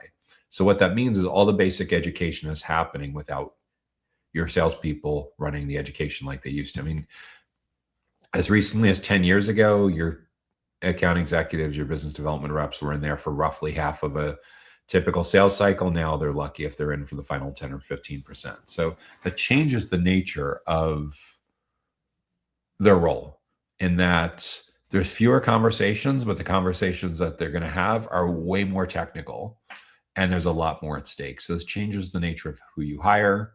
This changes the nature of how you upskill and reskill. And when I talk about the hiring and upskilling and reskilling, this is the reason why your individual account executives and business development reps and sales directors are not going to be able to solve this alone, because these, in many cases, are big culture issues, big alignment issues that are getting decided at the executive level of the company. Are there feature sets that are going to make it easier or more difficult for your traditional sales playbook to be relevant going forward? Again, these are product roadmap, engineering, solutions engineering kinds of conversations. Are there issues that are coming up in account management that new features are going to make less relevant or more relevant going forward? And then how does marketing and lead generation and nurturing and positioning, how does all of this support and all of this fit into this world? So in terms of like leveraging basic automations and sales productivities, I would hope at this stage of the game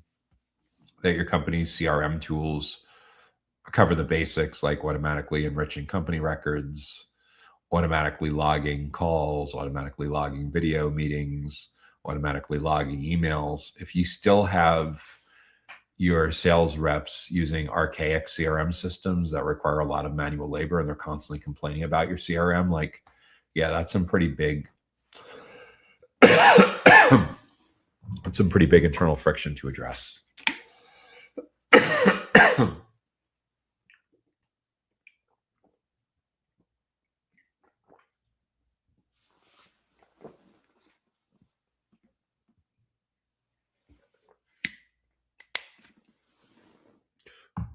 And again, at the risk of sharing some basic productivity improvements that most companies addressed 10 years ago, but some still haven't implemented, is the self-booked meetings.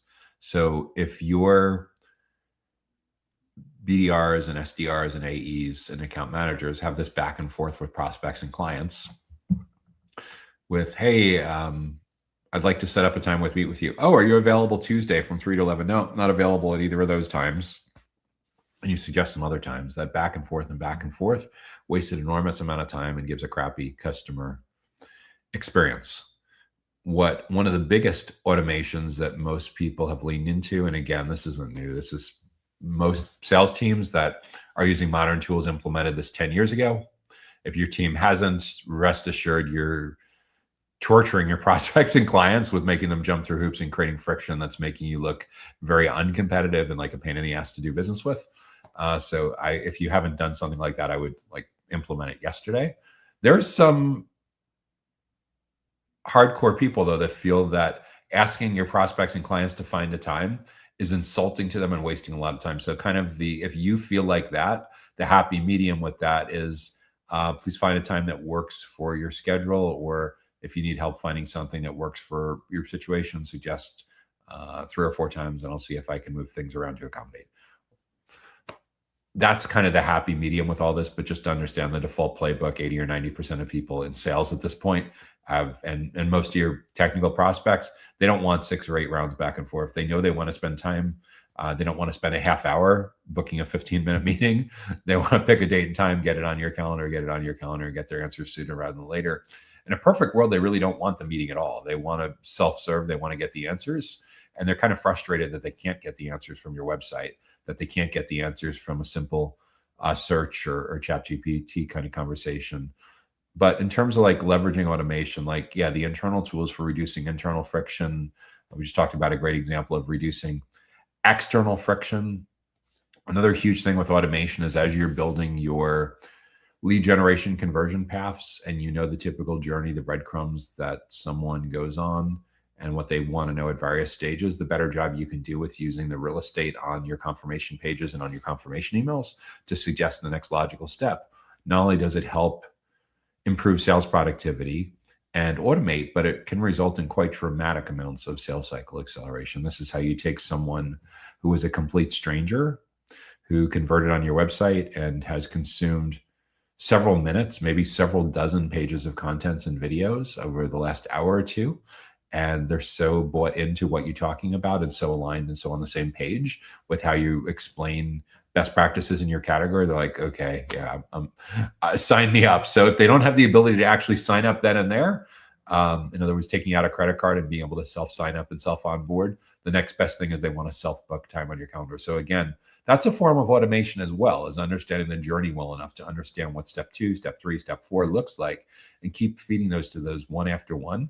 Because imagine someone, it's like 2:00 on a Saturday afternoon on a holiday weekend, and no one's going to be around from your sales team to address any questions live for at least another 40 hours, 48 hours plus another 12 hours, another 60 hours. So to the extent that someone finally has time to do the research on your category and solve this problem, why would you want to make them wait 60 hours? You shouldn't, because if you do, there's a really good chance that a competitor of yours is listening to this best practice and says, you know what, that guy Joshua Feinberg, yeah, he's onto something. We really do need to be proactive. We need to give them all the resources. We need to give them the FAQs, the frequently asked questions. We need to give them the videos. We need to allow them to self-accelerate and self-propel. And if we can have a buy now, sign up button and make it super convenient, we get a big leg up on the competition. If we can't do that because it's too complicated, the next best thing is let's let them book time on our account executive's calendar for when we reopen right after the holiday on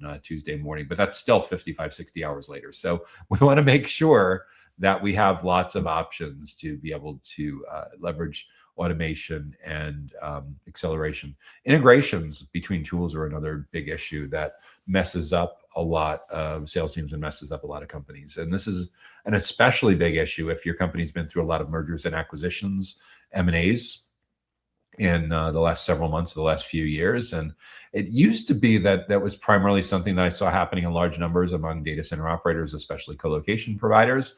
But I see a lot of consolidation happening across all parts of the data center ecosystem. Power companies, cooling companies, telecommunications companies.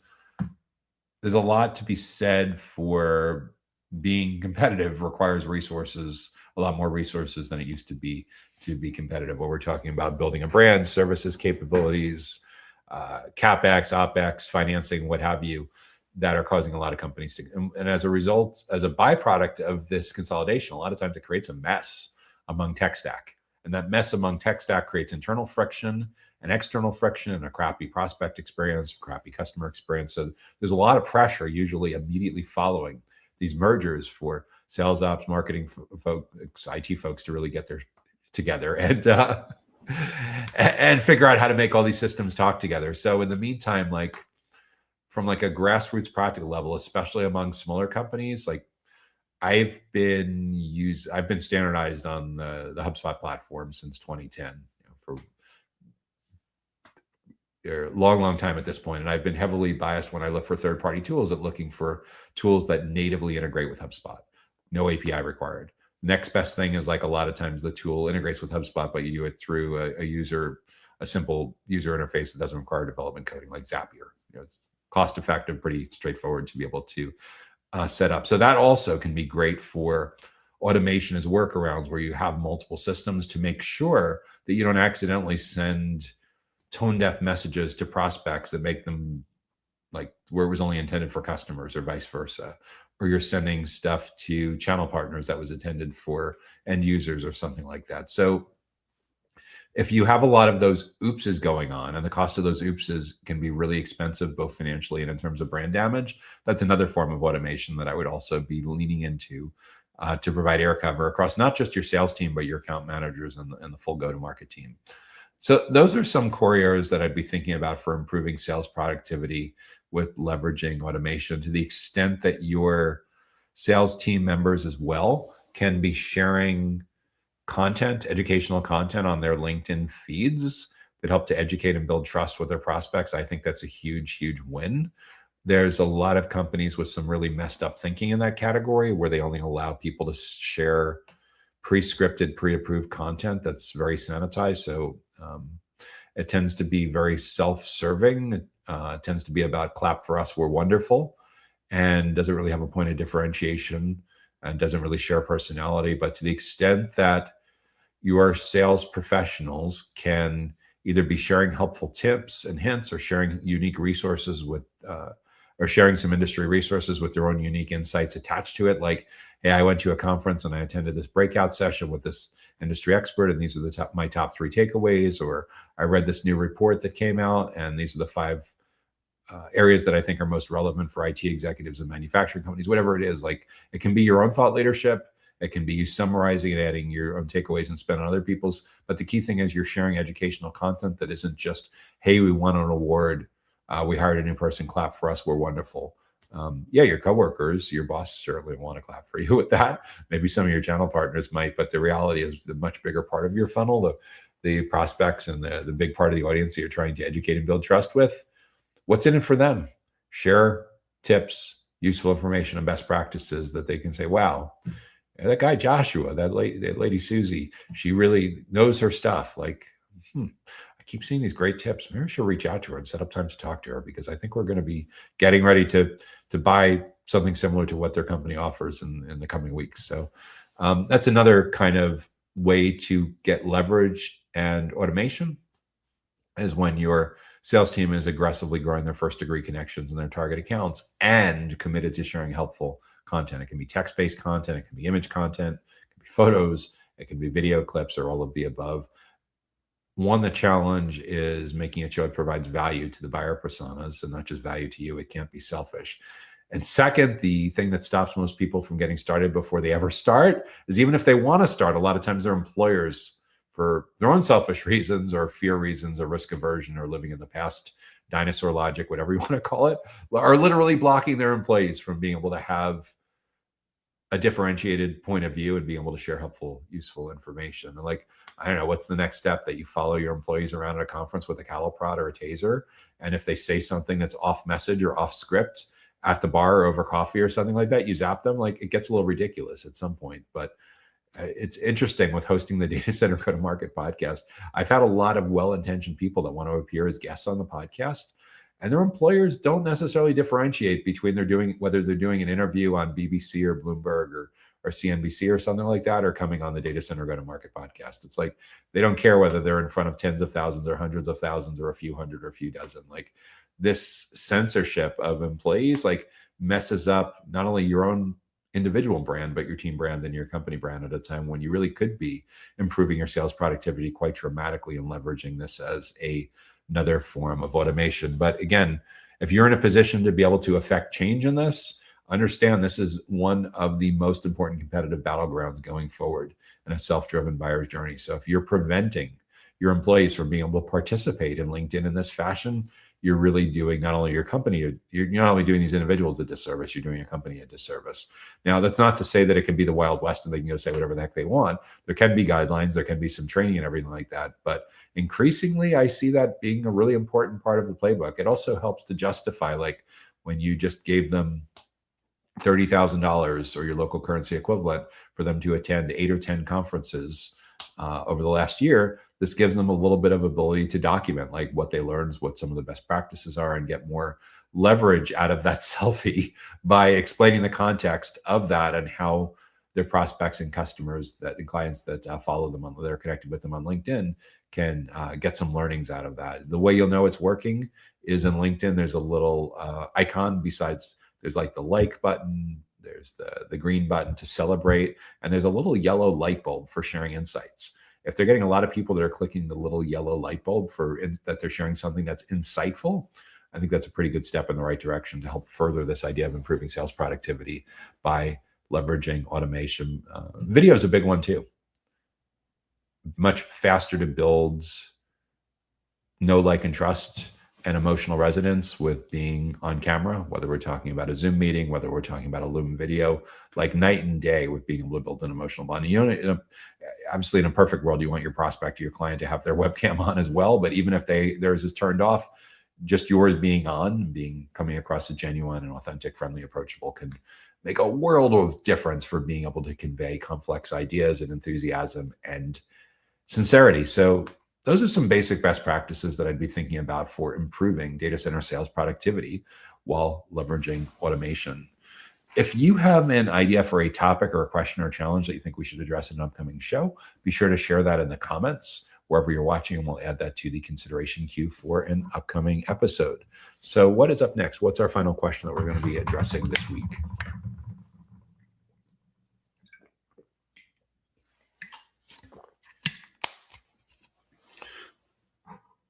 This is a great one, and I think it's hyper relevant for the world we live in now, where people just don't have a lot of tolerance for moderately relevant and irrelevant anymore. They only want things that are hyper relevant to who they are and what they care about. And that's part of the reason why people are literally falling in love with ChatGPT. If you've ever heard friends or family members joking that they have a friend or family member that's in a relationship with Copilot or ChatGPT, and they talk to them like they're a significant other, like, yeah, there's some deep emotional bonds that are going on there. And that's competition for you. One of the best ways to survive and thrive in that world is to get a lot more dialed into exactly who your ideal clients are and exactly what's going on in their world and how you can help them. And segmentation and personalization is a really big part of that. So the question is, how do we segment our data center leads based on life cycle stages and behaviors? How do we segment data center leads based on life cycle stages and behaviors? Now, the kind of person that's asking this is probably deep into being like a CRM administrator or customer relationship management administrator, or working in marketing operations or sales operations or sales enablement or something like that. But yeah, there's a lot to be said for not only segmenting the leads based on who they are, but where they are in the research and decision-making process, and being able to immediately shine a spotlight on those that are taking certain behaviors that are showing signs of dramatic acceleration. High intent, as it's often called. So to segment based on life cycle stages, you first need to get on the same page internally about what your life cycle stages are and what's the difference between someone that's like a lead versus a marketing qualified lead versus a sales qualified lead versus a sales opportunity.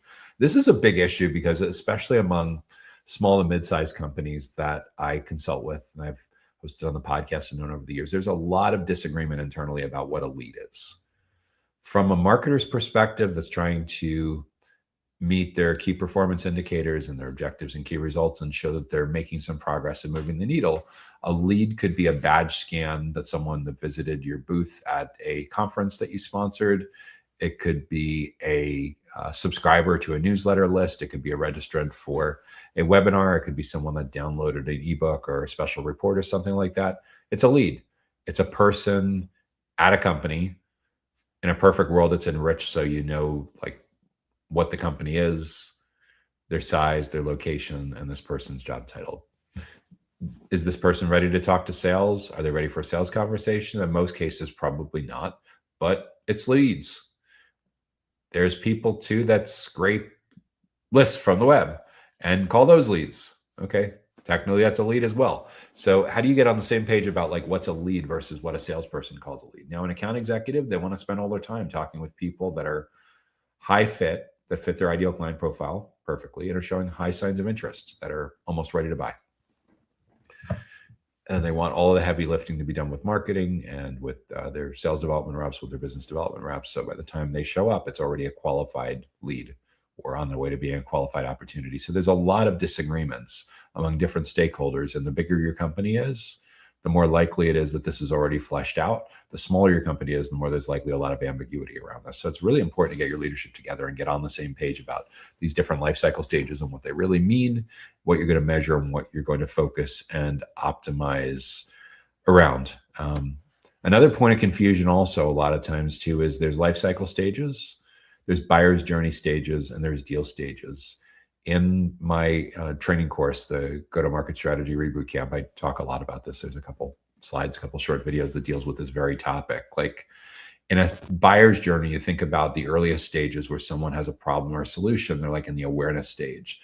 In the middle, they're starting to compare the different options that are in front of them, start to evaluate your category. They're like in the middle is like often called the consideration stage. They're in consideration of your broad category, but they haven't really dialed into specific companies yet. At the decision stage, they start looking at specific companies and specific products and services. So how does that line up? How do buyer's journey stages And the challenge with buyer's journey stages, by the way, is it used to be that salespeople could count on the fact that they'd have a significant role, at least in the consideration of the decision.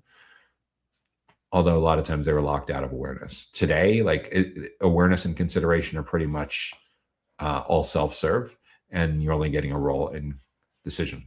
But if you do things the right way and you educate and build trust, and you're part of learning and development and professional development for your prospects and clients, you can actually still have a pretty major role and a pretty important role in awareness and consideration. And the companies that do that are the ones that really get to shape the criteria that they use to evaluate all of the different options that are in front of them when they ultimately decide who they're going to buy from. So that's journey stages. Life cycle stages are like lead, marketing qualified, sales qualified, opportunity, customer, evangelist.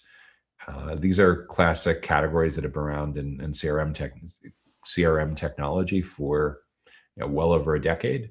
And it's largely designed to make sure that the right person in your company is handling the communication with the right person at the right time. So you don't accidentally talk to a prospect like a customer or vice versa. So you don't accidentally treat an opportunity like an early stage lead, because when you do that, you could send them messaging that really contradicts what you're trying to accomplish, and it creates a lot of brand damage, really hurts your credibility. So that's journey stages and life cycle stages. And then within the opportunity life cycle stages, usually deal stages. And again, the nomenclature, the terminology I'm talking about is pretty industry standard, but it's 100% industry standard if your company uses HubSpot as your CRM, or likely even Salesforce is pretty similar. As you get off into some less popular CRM and marketing technologies, and maybe slightly different terminology, but big picture, it's the same issue, is that we're organizing around a self journey. We're organizing based on, and that's an external facing method. Like buyer's journey is an external facing way of looking at things. Life cycle stage is an internal way of looking at things, of like who on your team should be communicating with a specific person at a specific time. And when you do that the right way, you're also likely synchronizing the life cycle stage across all the different contacts that are part of that company. So when one person from a company advances to opportunity, the whole company is advancing to opportunity. So again, you don't shoot yourself in the foot, sabotage you, and cause brand damage by sending inappropriate messaging to the wrong person in the wrong context at the wrong time.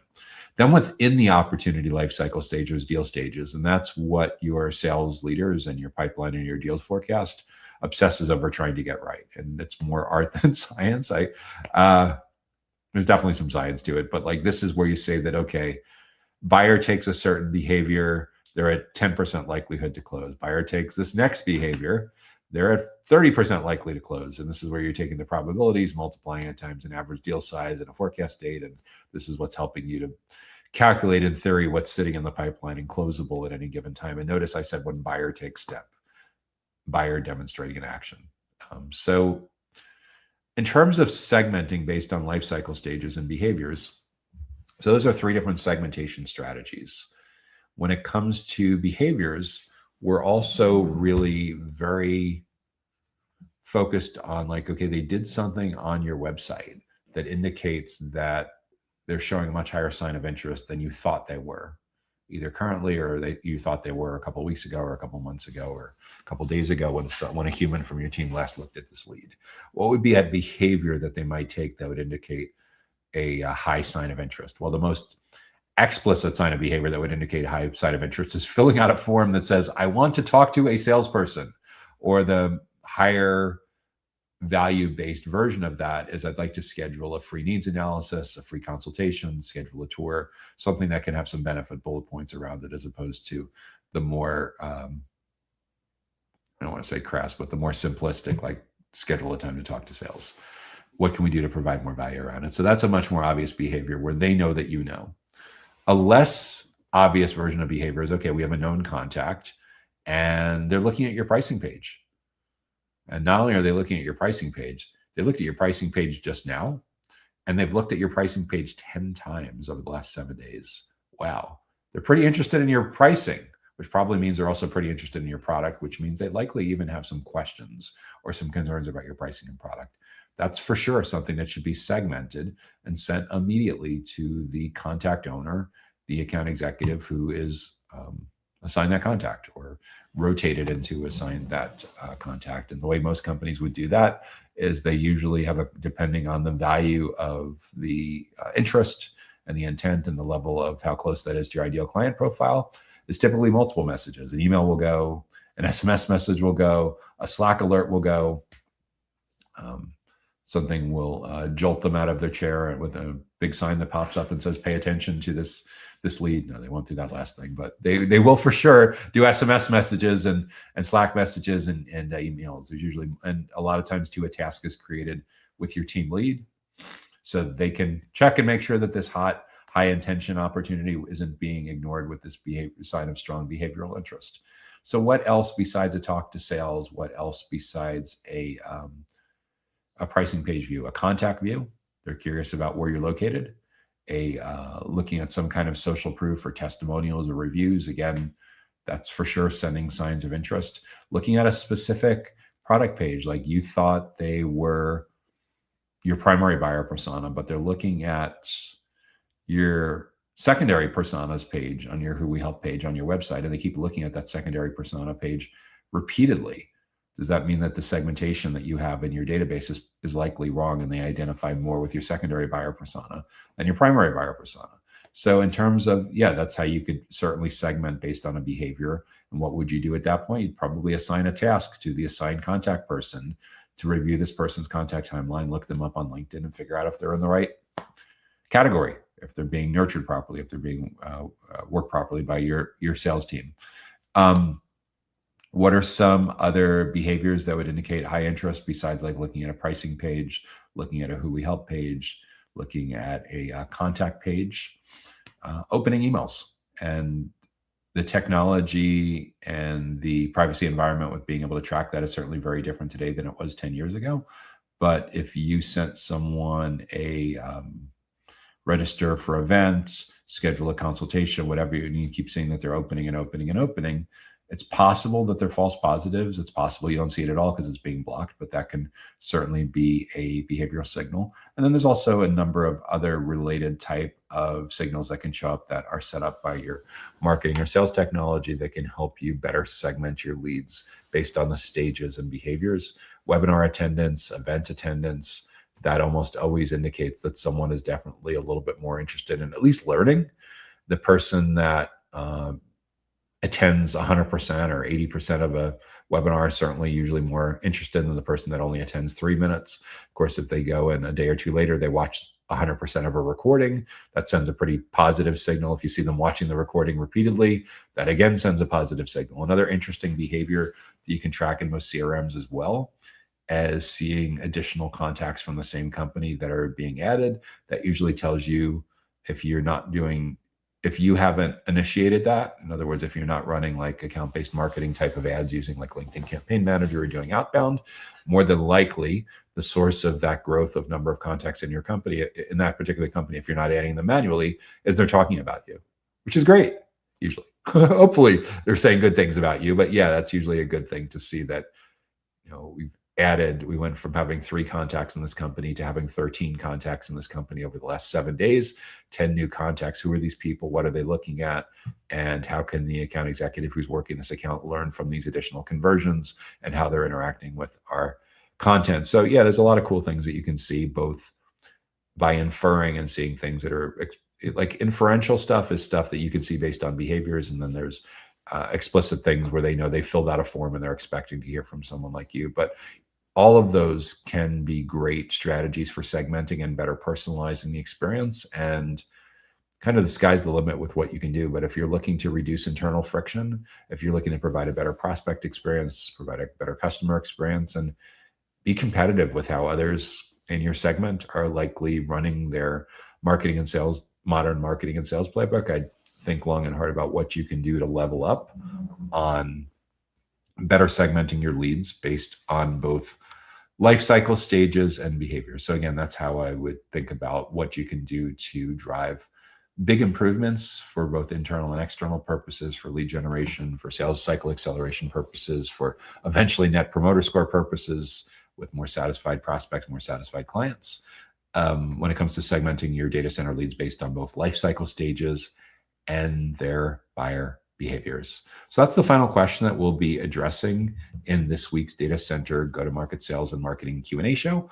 If you got good value from this week's show, make sure to smash the like button on whatever platform you're watching. And if you have the opportunity to review and rate us, we would be thrilled and very grateful if you could do that as well. If you have an idea for a topic or a question or a challenge that you'd like to see us address in an upcoming show, be sure to drop that in the comments. If you want to make sure that you get invited and notified about upcoming educational events and resources like this, be sure to subscribe to the Data Center Sales and Marketing newsletter that comes to your email inbox on Sundays. You can subscribe for free directly on the DCSMI website at www.dcsmi.com. I'm your host, Joshua Feinberg, Feinberg, founder of the Data Center Sales and Marketing Institute and host of both the Data Center Go-to-Market Sales and Marketing Q&A show and the Data Center Go-to-Market podcast. If you and I are not currently connected on LinkedIn and you'd like to be, make sure to mention in the connection invite note that you've watched Data Center Go-to-Market Sales and Marketing Q&A and that you're a fan of the show. I'd be happy to be connected with you. And on the topic of podcast, if you or someone from your team would be a great guest for us to continue to consider interviewing on an upcoming episode of the Data Center Go-to-Market podcast, LinkedIn is also a great way to reach out as well. So we're so glad that you're able to join us for this week's show. We wish you and your team and your company great success in growing your impact in the data center critical facilities and digital infrastructure ecosystem. Enjoy the rest of your week, and we look forward to seeing you back again next time. Take care now. Data Center Go-to-Market Sales and Marketing Q&A is sponsored by DCSMI, elevating the role of sales marketing and go-to-market GTM professionals in the growth of the data center industry. To stay informed about upcoming episodes, subscribe to the Data Center Sales and Marketing newsletter on the DCSMI website at www.dcsmi.com. Again, that's www.dcsmi.com.